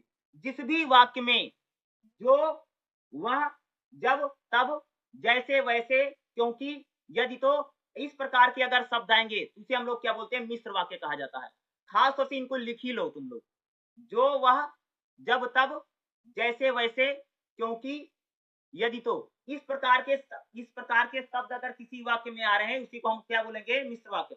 जैसे अध्यापक ने बताया कि कल स्कूल में छुट्टी होगी, क्या है एक प्रकार अध्यापक ने बताया कि भैया कल स्कूल में छुट्टी होगी, क्या है यहाँ पर आ गया ना एक प्रकार से, क्या कल छुट्टी किया गया ना, तो इसलिए क्या है, मिश्र वाक्य। जैसे जो लड़का कमरे में बैठा है वह मेरा भाई है, क्या दो बातें, ये जो लड़का कमरे में बैठा है क्या है, वह मेरा भाई है। जैसे जब मैं छोटा था तब, देखो आगे ना, जब मैं छोटा था तब साइकिल खूब चलाता था, तो बीच में तब आ गया ना, जहां पर भी तब जैसे वैसे जो वह क्योंकि यदि तो इस प्रकार के अगर शब्द आ रहे हैं तो क्या है, मिश्र वाक्य होगा। जैसा मैं कहूंगा वैसे तुम करोगे, जैसे वैसे आ गया, जैसे वैसे क्या है, मिश्र वाक्य हो गया। अगले मोहन आज विद्यालय नहीं गया क्योंकि आ गया ना, क्योंकि वह बीमार है, क्या है भाई, मोहन आज स्कूल विद्यालय नहीं गया क्योंकि क्या है, क्योंकि शब्द आ गया ना, तो क्योंकि मिश्र वाक्य में आता है, क्या हो गया, एक प्रकार का मिश्र वाक्य या जटिल वाक्य है। ठीक है, यदि इस बार वर्षा ना हुई तो जैसे तो शब्द आ गया ना, तो क्या है, तो यदि तो देखो तो क्या सारी फसल नष्ट हो जाएगी, ये भी क्या हो जाएगा, मिश्र वाक्य हो जाएगा। तो मिश्र वाक्य क्या, इसको अच्छे से इसको याद कर लेना कि मिश्र वाक्य वह होगा जिन शब्दों में जो वह जब तब जैसे वैसे क्योंकि यदि तो आदि प्रकार के शब्द अगर का प्रयोग होता है उसे हम लोग क्या कहते हैं, मिश्र वाक्य कहा जाता है। और मिश्र वाक्य के सारे एग्जाम्पल है, उदाहरण है, इनको भी लिख करके क्या आना है, बहुत ज्यादा आप सबके लिए जरूरी है। और 7वें चैप्टर में आपके लिए इंपॉर्टेंट हो सकता है और इनको पढ़ के जाना क्या है, जरूरी है। 10 नंबर में या आपसे 5 नंबर में भी ये क्वेश्चन पूछे जा सकते हैं। तो 7 चैप्टर तक हो गया, चलिए हम लोग अपना 8वां चैप्टर और 9वां चैप्टर देख लेते हैं। अब सिर्फ 2 चैप्टर बचे हैं, ठीक है।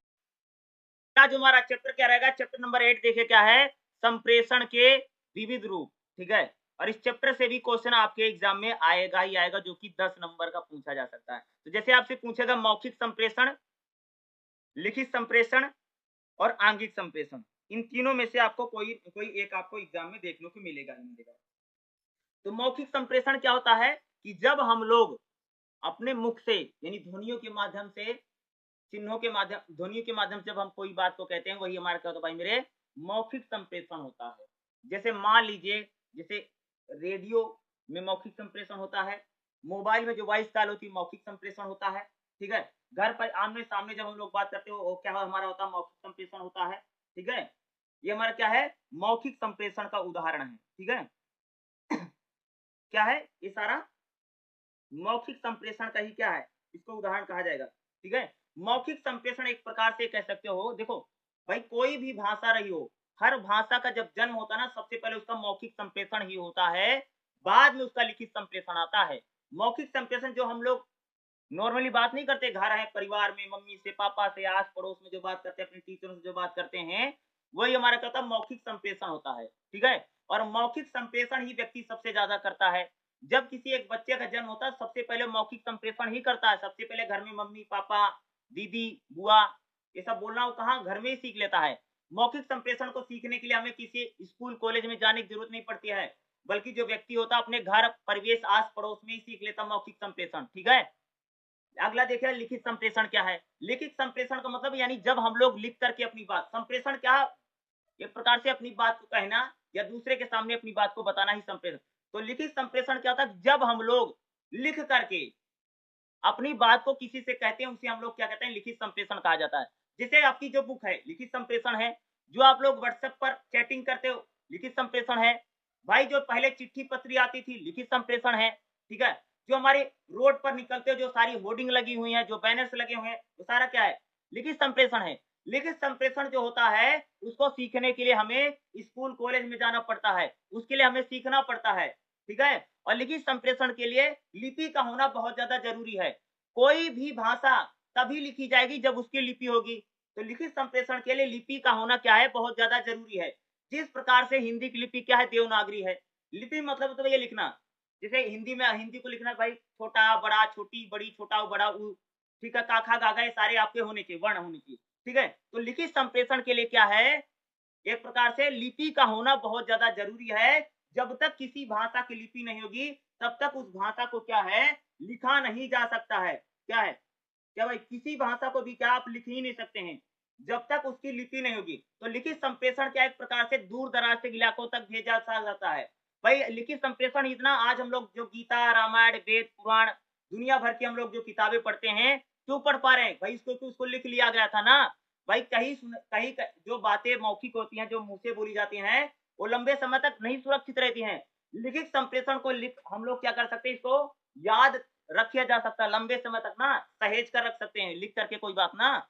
अगला देखिएगा आंगिक संप्रेषण क्या है। आंगिक संप्रेषण वह संप्रेषण होता है कि जिसमें ना तो हम बोलते हैं ना तो हम लोग लिखते हैं, इसमें सिर्फ इशारों में ही बात की जाती है। यह आंगिक भाषा एक प्रकार से बॉडी लैंग्वेज, ठीक है। जैसे आपसे किसी ने बोला कि आपने खाना खा लिया, तो आपने क्या किया भाई, सिर में हाँ हिला दिया, यानी हाँ में आपने क्या किया, अपना सिर हिला दिया। क्या है, ये आंगिक संप्रेषण है। यानी जब हम लोग अपनी आंगिक चेष्टाओं के जरिए यानी शारीरिक हाव भाव के जरिए जब हम संप्रेषण करते हैं, वही हमारा आंगिक संप्रेषण होता है। क्या होता है, वही हमारा क्या है, आंगिक संप्रेषण है।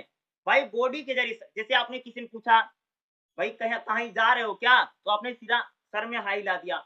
या आपसे किसी ने पूछा ठीक है कुछ खाओगे क्या, तो आपने ऐसे मना कर दिया, जैसे हाँ हाँ, क्या कर दिया आपने, इधर से उधर मुंह घुमा दिया, ठीक है, क्या आप नहीं खाना चाहते। तो क्या है, हमारा आंगिक संप्रेषण है। आंगिक संप्रेषण जैसे ट्रैफिक हवलदार, तुम सबने देखा ना, ये जो ट्रैफिक हवलदार नहीं होता, जैसे वो बोलता है भाई ऐसे हाथ करके रोक देता है, उस साइड वाले सारे रुक जाते हैं। देखा होगा ना, जो सड़क पर निकलते हो जहाँ पर ट्रैफिक जाम हो जाता है वहां ट्रैफिक हवलदार नहीं रहता है, भाई ऐसे हाथ कर देता, सीधा रुक जाते सारे लोग, ऐसे ऐसे हाथ चला करके दिखा देता, सारे जाने लग जाते। क्या है, ये सारा आंगिक संप्रेषण है। जब हम लोग शारीरिक हाव भाव के जरिए, जैसे जैसे आंगिक संप्रेषण, जैसे आंख मारना भी एक प्रकार का आंगिक संप्रेषण है। जैसे तुमको किसी को कोई बात कहनी है, इशारे में तुम बात कर, जैसे कोई बहुत दूर खड़ा है तो हाथ करके ऐसे नहीं बुलाते हैं, ये सब क्या है, आंगिक संप्रेषण का एग्जाम्पल है, ठीक है। जैसे तुम सबने देखा होगा कि जैसे मान लो भाई कि आपके घर में कोई मेहमान आया, कोई रिश्तेदार आया, ठीक है, वो बैठा हुआ है और आपका छोटा भाई छोटी बहन या कोई बच्चा जो है वहां पर शरारत कर रहा है, ठीक है, मेहमान का कपड़ा खींच ले रहा है, उसके जूते फेंक दे रहा है या कुछ भी कर रहा है, इधर उधर कुछ कर रहा है, तो घर वाले क्या उस बच्चे को सिर्फ आंख दिखा देंगे और बच्चा डर के चला जाएगा। क्या है, एक क्या है कि वो बच्चे में डर है कि अगर क्या मम्मी मारेंगे पापा मारेंगे, ठीक है। मेहमान के सामने जो बच्चे को कोई मारेगा नहीं, लेकिन बच्चों को आंख दिखा देंगे, बच्चा डर कर चला जाता है।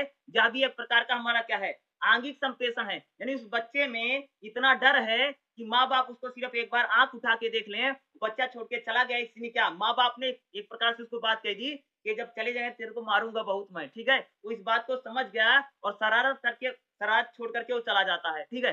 क्या है, ये सारा हमारा क्या है, आंगिक संप्रेषण का एग्जाम्पल है, ठीक है। यानी शारीरिक हाव भाव के जरिए, बॉडी लैंग्वेज के जरिए हम लोग किसी बात को कहते हैं। जैसे तुम सबने क्रिकेट में सुना होगा, तो जैसे कई बार बोलता है कमेंट्री नहीं होती क्रिकेट में आती है, तो बोलता है कि फलानी टीम की जो बॉडी लैंग्वेज है, शारीरिक हाव भाव देख करके लग रहा है इन्होंने हार को भैया अभी से मान लिया है, ठीक है, छक्के पे छक्के पड़ रहे हैं, लग रहा है तो हारने वाले हैं, और इनका जो बॉडी लैंग्वेज है बिल्कुल हारे थके लग रहे हैं। क्या है, यही आंगिक संप्रेषण है, यही सारा हमारा शारीरिक हाव भाव है, ठीक है।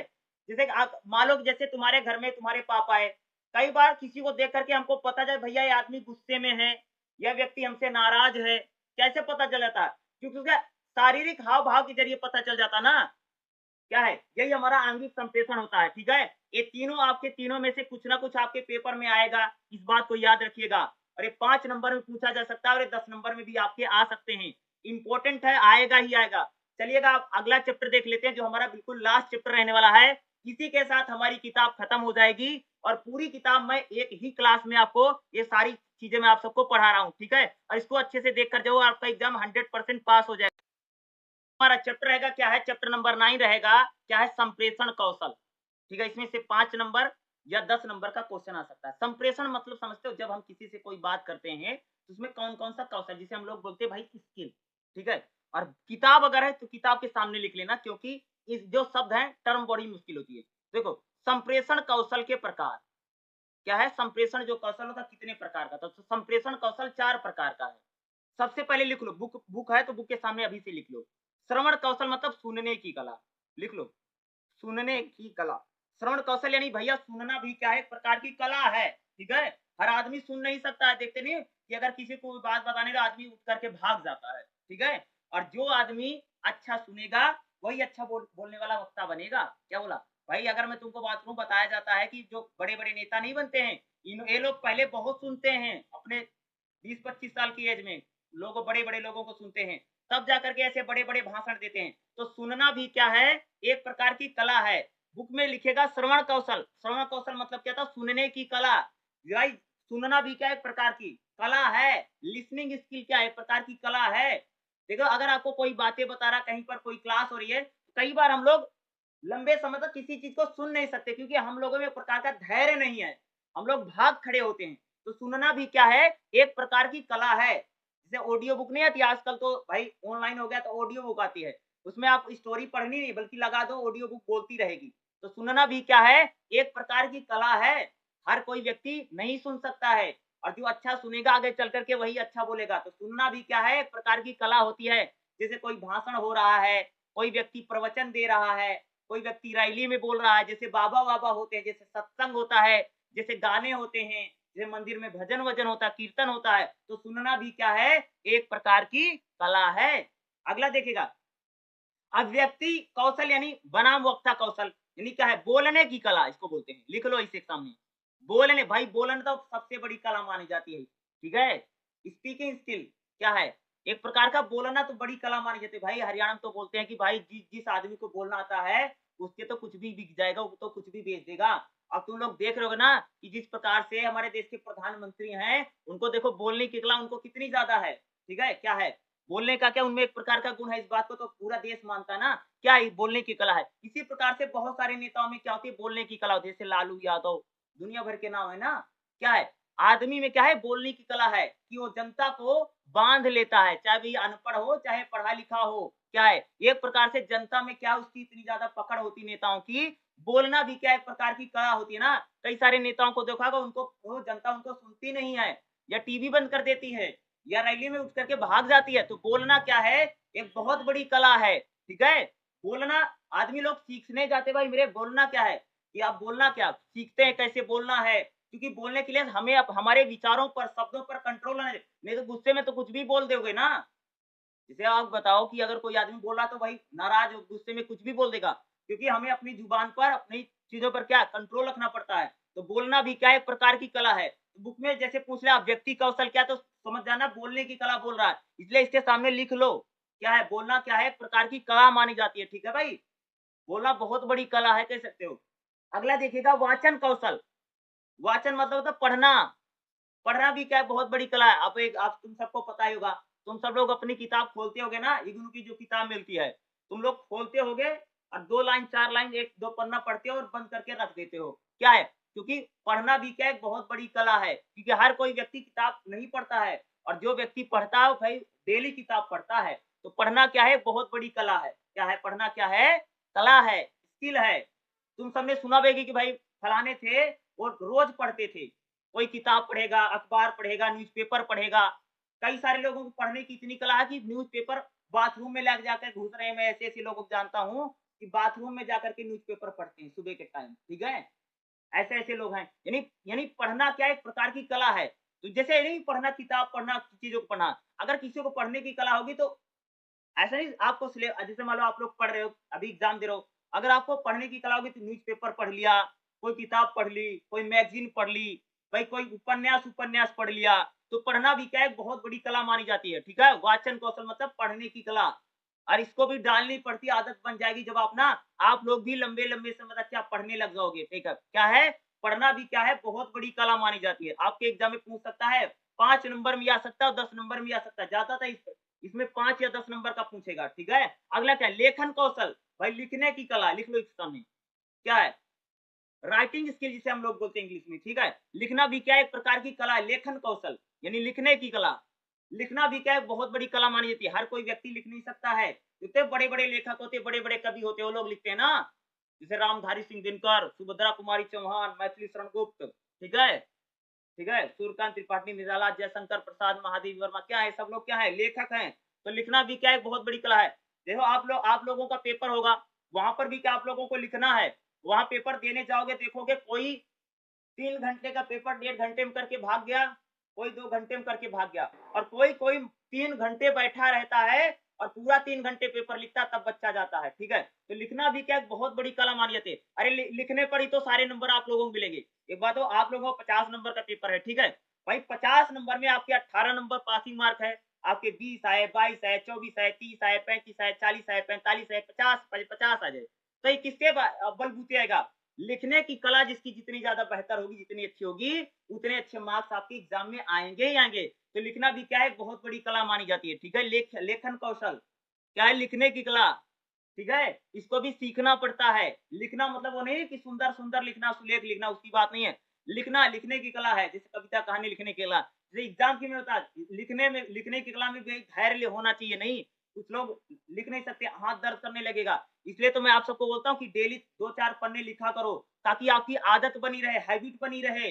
नहीं तो पेपर में ऐसे हाथ दर्द करेगा, 3 घंटे का पेपर जब आएगा ना, तो ऐसे हाथ दर्द करेगा, ऐसे हाथ को झटकोगे। ठीक है, समझ रहे हो?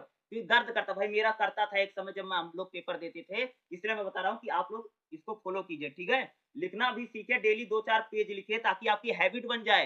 क्योंकि आप आपके सारे 100 नंबर के पेपर होने वाले हैं, जो 4-6 पेपर होंगे, उसमें ज्यादा 3 घंटे का पेपर होगा, इसमें 20-20 नंबर के क्वेश्चन आएंगे, 4-3-3 4-4 पेज लिखना। तो भाई लिखने की कला भी क्या बहुत महत्वपूर्ण होती है। तो चैप्टर नंबर 9 भी मैंने आपको पढ़ा दिया। इसी के साथ आप देखेंगे तो चैप्टर नंबर 1 से लेकर के चैप्टर नंबर 9 तक मैंने आपकी पूरी किताब पढ़ा दी है। और आपका जून 2024 में जो एग्जाम होने वाला है, उसके लिए स्पेशल एक क्लास है, आप लोग इसको जरूर देख करके जाइएगा। और मैं जरूर कह सकता हूँ आपका एग्जाम 100% पास हो जाएगा। और 50 नंबर के पेपर में 18 नहीं, कम से कम आपके 25-30 और 35-40 नंबर भी आ सकते हैं। बस आप लोग सिर्फ अच्छा लिख करके आइएगा, और कोई भी डरने और घबराने की जरूरत नहीं है। पेपर 100% पास हो जाएगा, चिंता आपको किसी प्रकार की करनी नहीं है। ठीक है, बाकी अगर आप किसी सब्जेक्ट की क्लास चाहिए, आपके कोई और भी पेपर है, तो कमेंट करके मेरे को बता दीजिएगा। मैं आपको क्लास करवाने की 100% कोशिश जरूर करूंगा। ठीक है, ओके, थैंक यू।